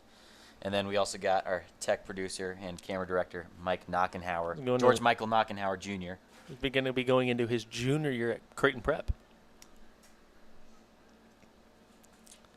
Got a lot of diversity amongst this staff, and I'm proud of these guys. They work hard all the time. They work hard game in and game out. You guys are all really fun people to be around on any given day. So you guys make every game enjoyable. Aw. And he struck out. Walks back to his dugout there. Royal Blue Dogs. Sorry, kind of killed the mood there after such a nice compliment. I was about to shed a tear. From Ethan. No, that was I was getting a little teary. I had to couldn't let my emotions show on the broadcast here. I was legitimately about to shed a tear there. It's been a great season here at Corn Belt League, and we still have a lot more to give here. That ball struck well in the left center field. Hauled in from the shortstop, and that wraps up the inning for the Royal Blue Dogs, who have scored one run in the top of this sixth inning here to give themselves a boost to their lead, make it 5-0 against the Red Raiders, who still have not scored at all tonight. We'll return shortly here at the Corn Belt League Network. Don't go anywhere.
And we return here at J.J. Isaacson Field in Seymour Smith Park.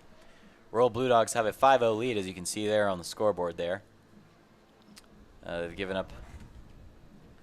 The Royal Blue Dogs have 6 hits in the tonight, and the Red Raiders have 3. Batting for the Red Raiders, tying shoe there is Calhoun. Chris Calhoun. They need to start getting some hits across. They need to start getting some runs on the board. They've only got 6 more outs to do so. But with how Caden Barton has been pitching since coming in relief for Logan Brinkman, it's going to be kind of hard for the Red Raiders to really get anything going here. So this has been a pretty dominant pitching performance for Caden Barton. Right, won't be surprised here if he enables his inner doppelganger Josh Hader and relieves this game well in these last 2 innings. I think Caden Barton is in line for the win as he has gone the majority of this game, and he's looked phenomenal. Cade Barton in 3 full innings of work has given up 2 hits. He has 3 walks, but he's also got 3 strikeouts to his name. Logan Light Brinkman in his outing went 2 innings, gave up 1 hit, 1 walk, 1 strikeout. So great show for Barton. And that pitch will be, the ball will be a 3-1 count.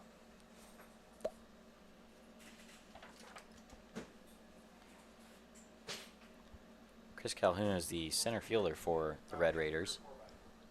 One of the speediest center fielders we have in the Corn Belt League. He can cover a lot of ground in a hurry, and kind of what he's doing in this count right here is kind of covering a lot of the ground in a hurry. 3-2 count. He's got to look for his pitch, but you also got to be disciplined. A walk is not a bad thing here with no outs in the bottom of the 6th. Right. And that ball is fouled, so we'll have a 3-2 count here, full count for Chris Calhoun here facing off Barton. Now that I've made this Josh Hader comparison, I keep wanting to say Hader, but I know. It is not Hader. I'm seeing Barton. it too. I'm seeing it too, honestly. And he'll walk Calhoun there.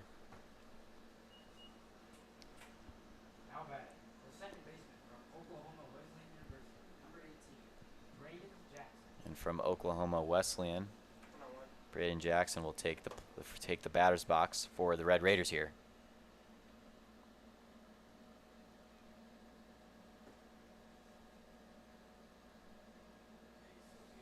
Oklahoma Wesleyan University is based out of Bartlesville, Oklahoma. Can't say I've heard of that town. It's not too far outside of like Okessa. I think it's pretty close to Tulsa. It's kind of closer to the Kansas border. It's not too far from Wichita. It's not too far from Kansas City. Kind of up in the northern part of Oklahoma. My knowledge of Oklahoma is very limited. I know Tulsa and Oklahoma City. What about like Norman or Stillwater? That's where the University of Oklahoma and Oklahoma State's at. Okay, yeah, there you go. But other than that, knowledge is very limited. There was a girl in my high school who went to play college for soccer at Northwestern Oklahoma State University. Yep, that's a Division II school in the Southern Athletic Conference in Division II. Mm-hmm. And as a runner from first to second, a little bit of a missed throw there from behind the plate on a tricky throw, but the steal will be successful for the Red Raiders there. Raveling's been behind the plate today. Raveling almost hit his pitcher out there on the mound. That throw was pretty low. Yeah, it was pretty close there to Barton. It'll still be a 2-1 count. We'll have a runner from second to third once more, but that ball flies out into left center field. Calhoun was running to third, thought that ball was going to be hauled in, so he started returning to second base, but once that ball hit the ground and it was kind of too late to go back, he kind of threw his hands in frustration at himself. Should have got a better eye on the ball there. And head coach Vern Hasty comes out to the mound. Caden Barton's day might be getting close to being over here. Maybe trying to calm down his pitcher. He's got runners on first and second here. We'll stick it right here with you. We're going to look to see what Vern Hasty does. I think he's maybe just trying to calm down his pitcher here. Runners on first and second. This is really the first true danger that the Red Raiders have kind of posed to the Blue Dogs so far in this game. So maybe Vern's just giving them some defensive kind of help, maybe calming down his pitcher, giving his time for his pitcher to kind of settle back in here. Right, and Barton will stay out on the mound to no surprise. He's had a pretty great day for himself. Hasn't given up any runs tonight so far in 3 innings of pitching, 3 full innings of pitching. But now with no outs and 2 runners, it's not a bad call to go out there and make sure your pitcher's feeling all right, make sure he's composed and able to finish out this game.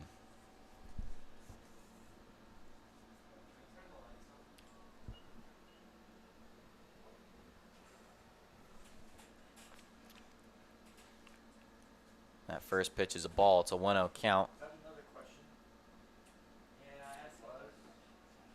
In the bottom of the 6th inning here.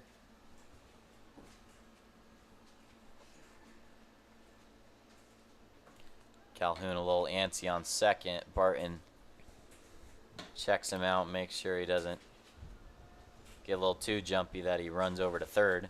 Tries to get a steal.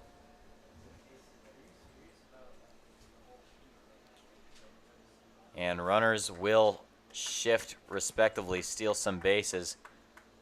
Calhoun will run to third and Jackson will run to second. So now with 2 runners in scoring position and no outs, Royal Blue Dogs really got to be careful here. Just one swing from Brisboy could possibly shift this 5-run lead from the Royal Blue Dogs to 2. A big swing at that one. And no contact. It'll be a strike. So now the count is 2-1 for Brisboy and the Red Raiders.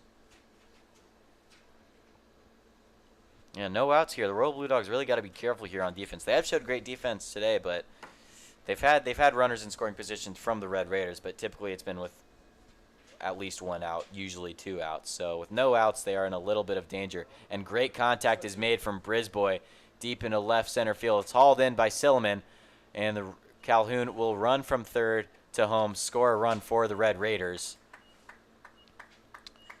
And Jackson will reside at second, so they'll bring in the first run of the ball game for the Red Raiders, narrow the lead from, narrow the deficit from 5 to 4, and the score is now 5-1 Royal Blue Dogs. That is perfect right there from Brisboy. That's the first run of the ball game for the Red Raiders. That came at a good time. They've got 5 outs left to come in and try to close the gap. Royal Blue Dogs, this is definitely a gettable win here for the Red Raiders. They definitely are not down and out of this game. They haven't been all game. And there's a pickoff attempt there from Barton to second base. For Braden Jackson, who's the runner in scoring position on second. And now batting for the Red Raiders is Schubert. J.J. Schubert.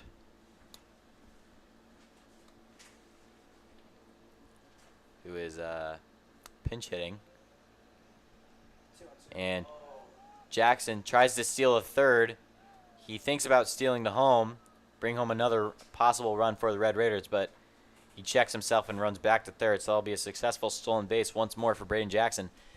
So now the Red Raiders have a runner on third with only 1 out. I think that's a pretty good call right there by the third base coach and assistant coach for the Red Raiders, Zach Young, holding him. Although Braden Jackson is pretty speedy, I think that would have been a pretty bang-bang play at home plate. But that might be a good call right there by Zach Young. I guess we could see later on in the inning if that run ends up coming across the board or not, to see if that could have really been a payoff run. Right, with such limited flexibility in these last 2 innings of baseball, it's not that bad of a call to not take a risk and narrow the chance that you have to come back to this big deficit that the Red Raiders have found themselves in.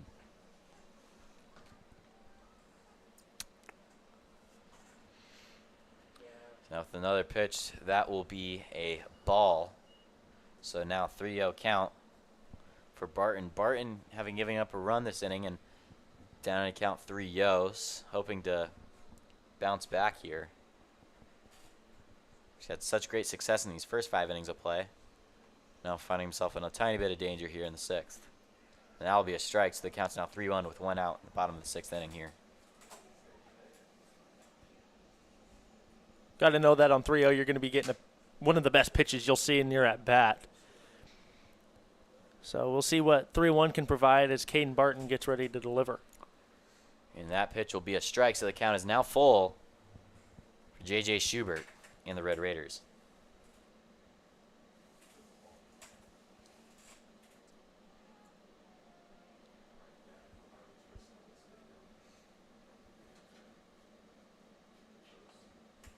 That ball struck well and high. And it is hauled in by the catcher there. Raveling, Ben Raveling is able to put the squeeze on that one for the out. Good athleticism from the catcher back there, Ben Raveling, getting back there, ripping that mask off. That's pretty good. You want your catcher to rip that mask off the moment you see that ball go up and behind the plate. did a good job of getting back there. That's a big second out because now a deep fly ball ends the inning instead of a sac fly that brings home a run and cuts the deficit to 3. So that's a huge second out right there from Caden Barton and Ben Raveling. Right, great athleticism. I wasn't sure that anyone was going to go for that ball because that ball was really looking like it could have gone out of the fencing there. It was very foul. It's very close to the fencing, too. So great athleticism there by Raveling. So now 2 outs on the inning. The count is 1-0 in batting for the Red Raiders is number 23. Jaden Mache. That's the first 2 pitches he's taken in an at-bat. He's now been in 3 at-bats and have taken 4 pitches. First 2 at-bats he took, got out, but the first 2 pitches he took in the play. He has officially seen more pitches this at-bat than he has the rest of the game. That is quite unusual, especially this late in the game too. So 3 innings this at-bat, or sorry, 4 pitches now for this at-bat and only 2 pitches for the rest of his entire game. Catcher Mache. An interesting spelling name. Kind of hard to pronounce. Takes some practicing. At least for me it did. So counts 3-1. Takes a big swing at that one. No contact. So it'll be 3-2 full count for Mache with 2 outs in the inning. A very important pitch here. If you're either team, you've already given up 1 run if you're the Royal Blue Dogs. And if you're the Red Raiders, you really need to capitalize here. And contact is made, and it is fouled towards the Royal Blue Dogs bullpen. So we'll do it again. Full count once more.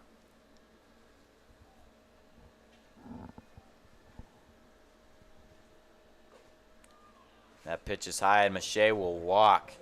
So now the Red Raiders have runners on the corners. Mache up first and Jackson on third. Jackson's been on base for what seems like quite a while now.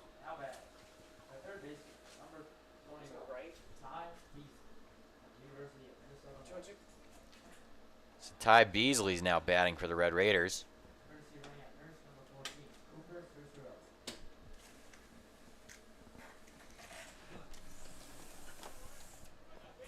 I'm catching a foul ball. Ethan McCormick opens a window hoping to catch a fly ball. I'm catching one, boys. It's happening. Today's the day. Got to check that off of his bucket list. That first pitch is a ball. So with 2 outs in the inning, count is 1-0.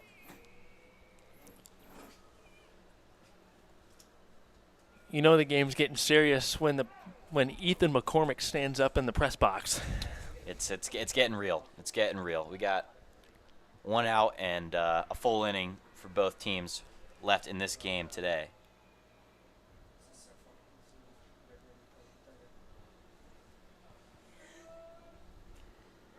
Pitches up and out, and catcher swings it to second base, and he is out of here. He is out, and that will wrap up the bottom of the 6th inning. Royal Blue Dogs, an important out after they gave up one run, the first run of the inning for the Red Raiders, and they still retain their lead of 5-1 against the Red Raiders, the Royal Blue Dogs. Don't go anywhere for the last inning of baseball, as this game is going down towards the end. Please don't go anywhere and stay tuned to the Corn Belt League Network.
And thank you for tuning back in here with us here at the Corn Belt League Network here at J.J. Isaacson Field.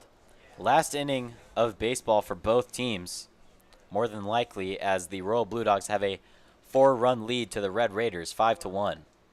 Red Raiders just came off of an inning where they scored their first run of the day.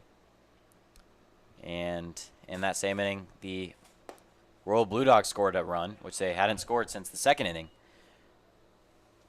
where they finished their 4-0 lead in those first 2 innings.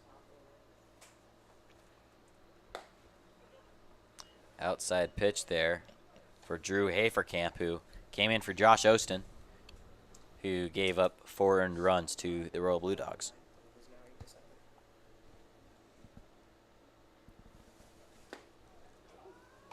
That pitch is a strike, so the count is now 3-1.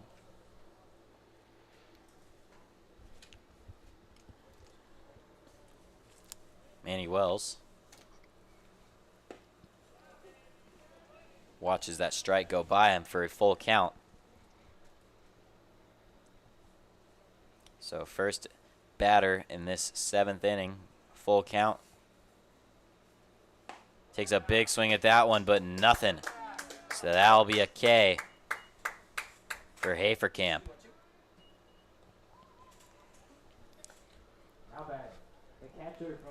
I'm preparing. I'm practicing. I'm gonna catch one of these bad boys. You should have brought your catcher's mitt, your glove. Oh, my glove? Yeah. I should have. Doesn't matter when you have hands of steel. Yeah, dude, my hands are built for this. This little cup that we have up here is not catching a foul ball. I believe that this cup will not catch a foul ball.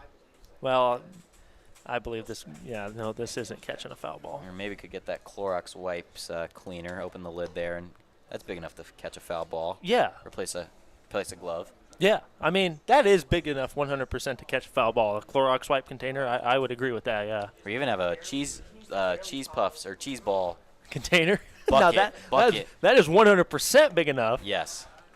To catch a baseball. I could catch 5 at the same time. Oh, yeah, you could hold 5 baseballs in that bucket at the same time. Yeah. 100%. For sure. If push comes to shove, I'm grabbing the cheese ball bucket. Yeah. You gotta scratch that off your bucket list. Right. So I've caught a foul ball at a high school game, obviously, a college game, and an MLB game, but I have not caught one at a Corn Belt game. So I need to cross this off my bucket list to complete the infinity gauntlet of catching a foul ball. Right. And I have caught one at a minor league game, AA and AAA. Yeah, so you got 4. Mm-hmm. You got 4 for each finger. Now you just need the one in the center there. Last infinity stone. What AA game have I gone to? The Northwest Arkansas AA affiliate of the Kansas City Royals. And that is a walk.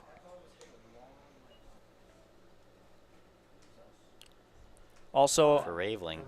Also, I've been to the Wichita Wind Surge. The Wichita Wind Surge is the AA affiliate of the Minnesota Twins.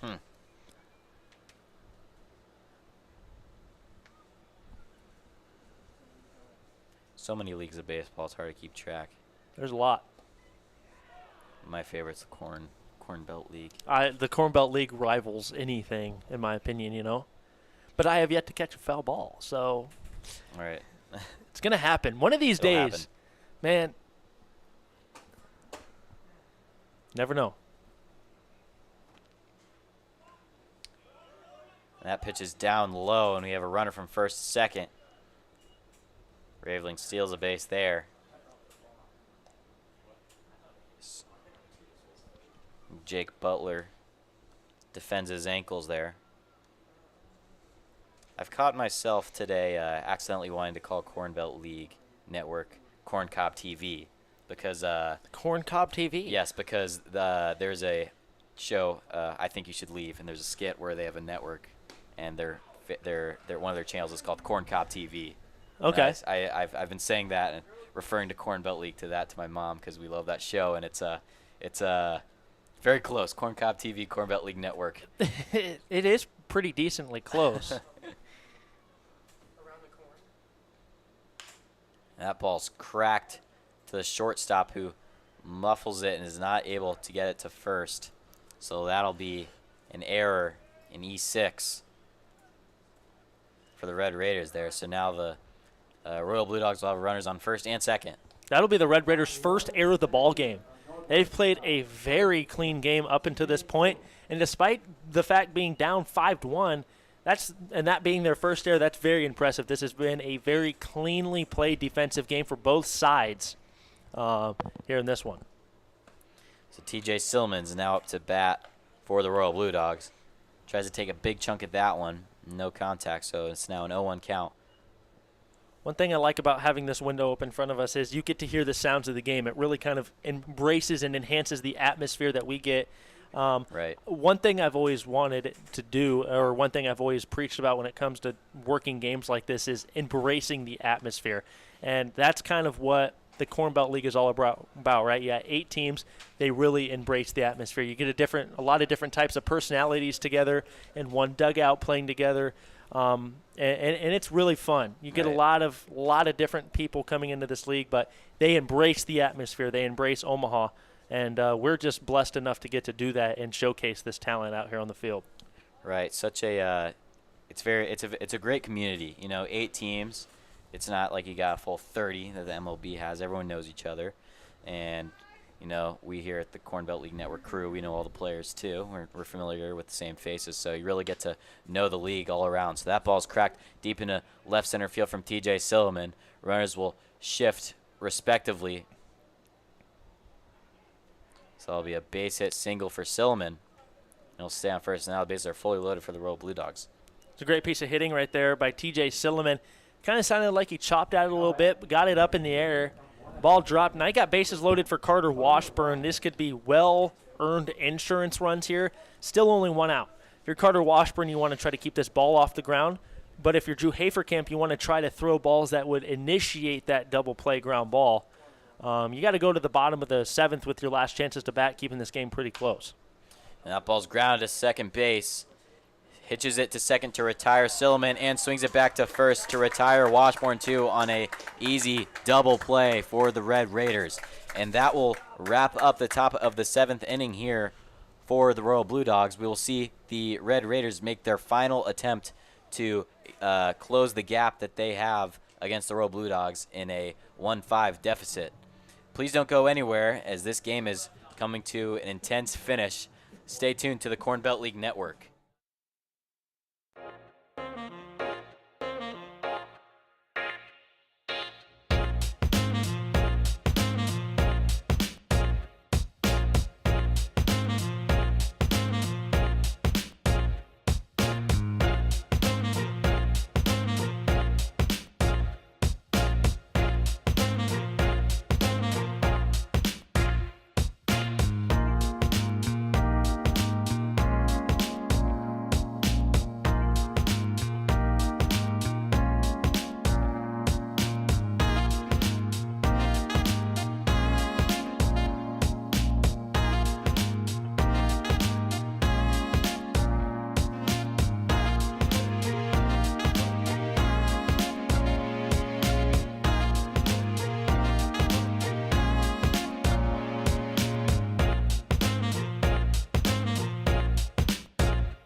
Thank you for tuning back in here to this final half inning of baseball here at J.J. Isaacson. Here for you at the Corn Belt League Network, I'm Jackson Ingvoldstad, helped out with by Ethan McCormick. We see the Red Raiders take their final chance to close this deficit against the Royal Blue Dogs 5-1 here at the bottom of the 7th inning. Ty Beasley's at bat, and he fouls that first ball.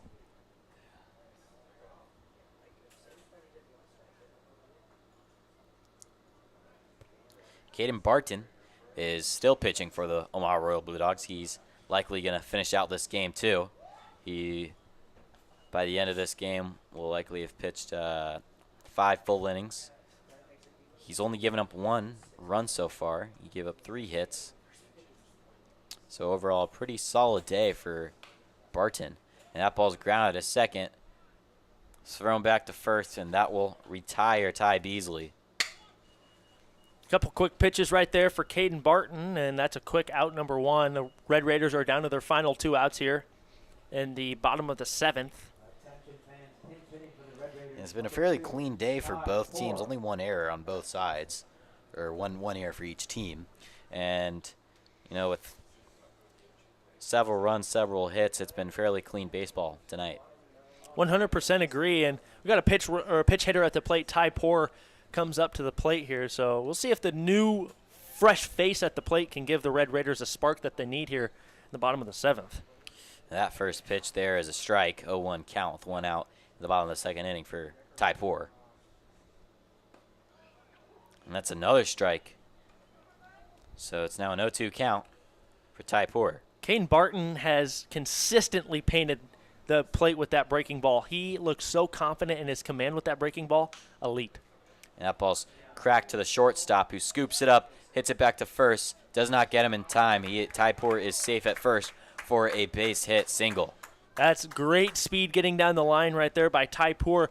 Great play by Luke Bees, however, though he did a good job charging it. But when that ball gets in the grass, that ball can die. The grass will kill the ball. It'll kill the speed of the ball coming off the bat. So a fast hitter like that, sometimes those infield hits are kind of a thing of beauty for those fast guys that can get down the line. Right, if you're Luke Bees, there's not much else you can do right there. I mean, you scoop it up in time, swing it to first, but still great speed by Ty Poor. So now, hitting for the Red Raiders is Hayes, and that ball's a little high for a ball. 1-0 count with 1 out. They runner on first. Red Raiders really need to piece something together here. They're down by 4 runs.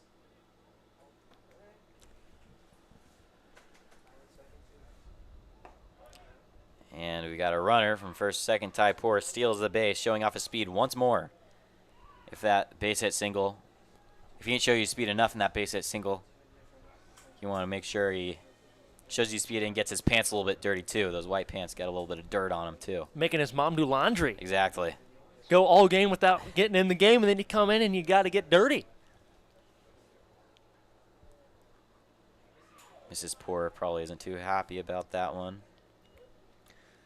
Got to give a huge shout-out to the man behind the plate today. Both guys behind the plate, Ben Raveling and Jane Mache, they have been looking really good behind the plate.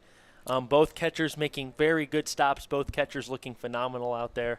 It's been a really good day behind the plate for those two. All right, we haven't seen too many wild pitches from either team that has led to much change in the dynamics of this game.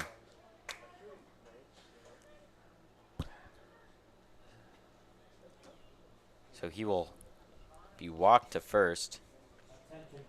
So now batting is Connor Weiss for the Red Raiders. The Weissinator. Weissinator hopes to piece something together for the Red Raiders, who are in a 4-run deficit here. But with such command from Caden Barton, it's tough to say if that'll be much help, since he's had quite a game for himself. And Barton resets there. So he catches Poor trying to be sneaky on second. And once more he'll gather himself. He'll give him a mental pickoff attempt. Poor runs to third. And Hayes shifts to second as well. So Red Raiders doing what they can, moving down the line here. Base runners on second and third, with the Weissinator in the batter's box. The like Weissinator. I like that. I'll remember that for further. I like Red to Raiders create games. nicknames for people. That's something I like to do. I like to create nicknames for people. Okay. I don't know. Like I think of a name and then I think nickname. Boom. Okay. That's the first thing I think Yeah, of. But yeah. Do you have any more that you can think of off the top of your head for the Corn Belt League here? Well, Any okay, teams? I do. Curtis Flint, the Stash. I actually got a T-shirt from his mom. His mom made T-shirts, and I got one from his mom, the Stash, the best stash in the Corn Belt League. So That's amazing. I got that one. Okay. Oh man, there's a couple. Aiden, you're the bomb. Okay. Yeah. That's one that I like to Urbom, say sometimes. Pitcher for the Bombers. Yeah, Aiden, you're a bomb. I like to say, Aiden, you're the bomb. Okay. I'm sure there's a couple, but if I see their names, I'll remember them. But Got yeah. it. And then Josh Hader for Yeah, Caden Burton. Yeah. Jane Mache, the Machete. Okay. Yep, I just remembered Good that stuff. one. Good Yep. stuff. Because, I mean, hey, Machete Mache. Yeah. It's just, I don't know. I just get creative sometimes. Right. I like to show off my creative juices. It's important here in the world of sports media. Right. And that pitch is inside for a ball, so it's a 2-0 count with 2 outs in the inning. One more strikeout or one more out of any kind will put this game to bed.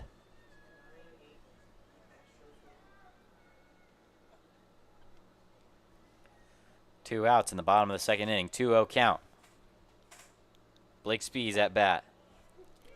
And that is a strike, so the count is now 2-1. Caden Burton, who is runners on second and third, both in scoring position. Royal Blue Dogs are up 5-1, showing dominance over these Red Raiders in the first 6.5 innings of baseball. That ball is popped up, and it is dropped by Raveling. That catch would have sealed the game. He is not able to put a squeeze on that one. Great speed and athleticism showed there for Raveling, but kind of fumbled and muffled the easy out, or once he was there, it seemed like an easy out, but wasn't able to put this game to rest here. Every time I see that ball enter the air, my heart I get happy. Okay. They're right there. I was hoping, man. Just put a squeeze on that ball and haul it in. I'm gonna have everyone sign the ball once I catch it. Okay, it's gonna be a momentous occasion here. Yes. Okay. It'll happen. It'll happen one of these days. It will. Maybe not tonight, but it'll happen. And he will strike out Spees, and that ends the game with a win for the Royal Blue Dogs. Caden Burton puts this game to rest. Spees not happy with how that at-bat finished, but that'll be it for tonight. Royal Blue Dogs win 5 to the Red Raiders 1. They give up a run to the Red Raiders in the bottom of the 6th inning after not giving much the rest of the game, but they're able to seal the deal here on a great performance on both offense and defense. Return shortly here at the Corn Belt League Network. Please don't go anywhere.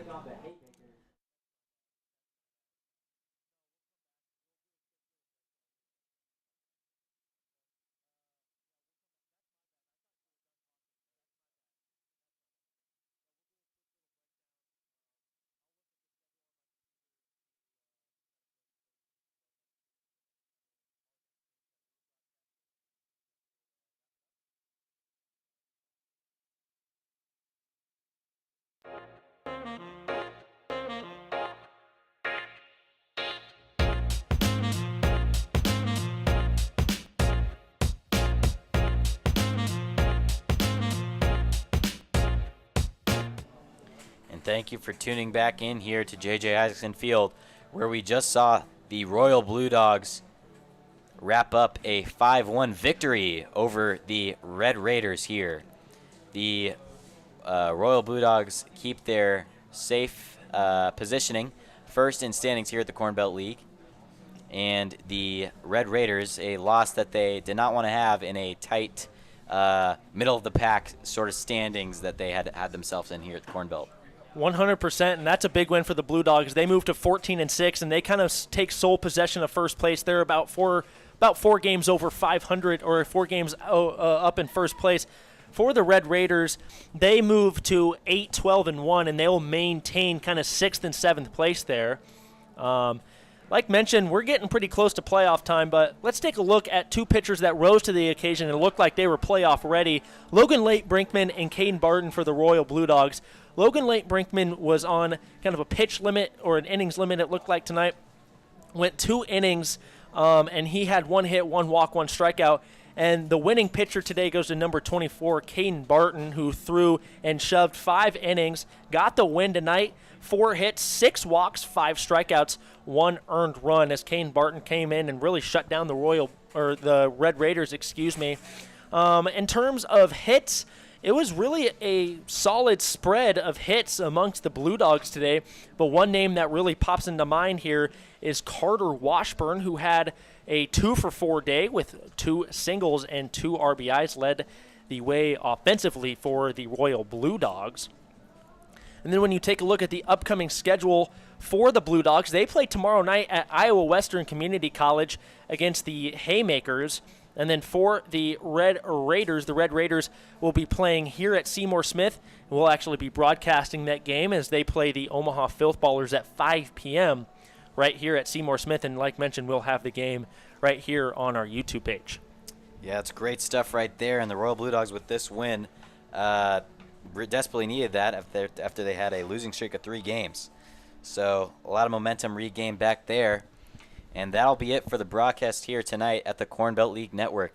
Thank you very much for tuning in to this great matchup, and we will see you tomorrow. Good night.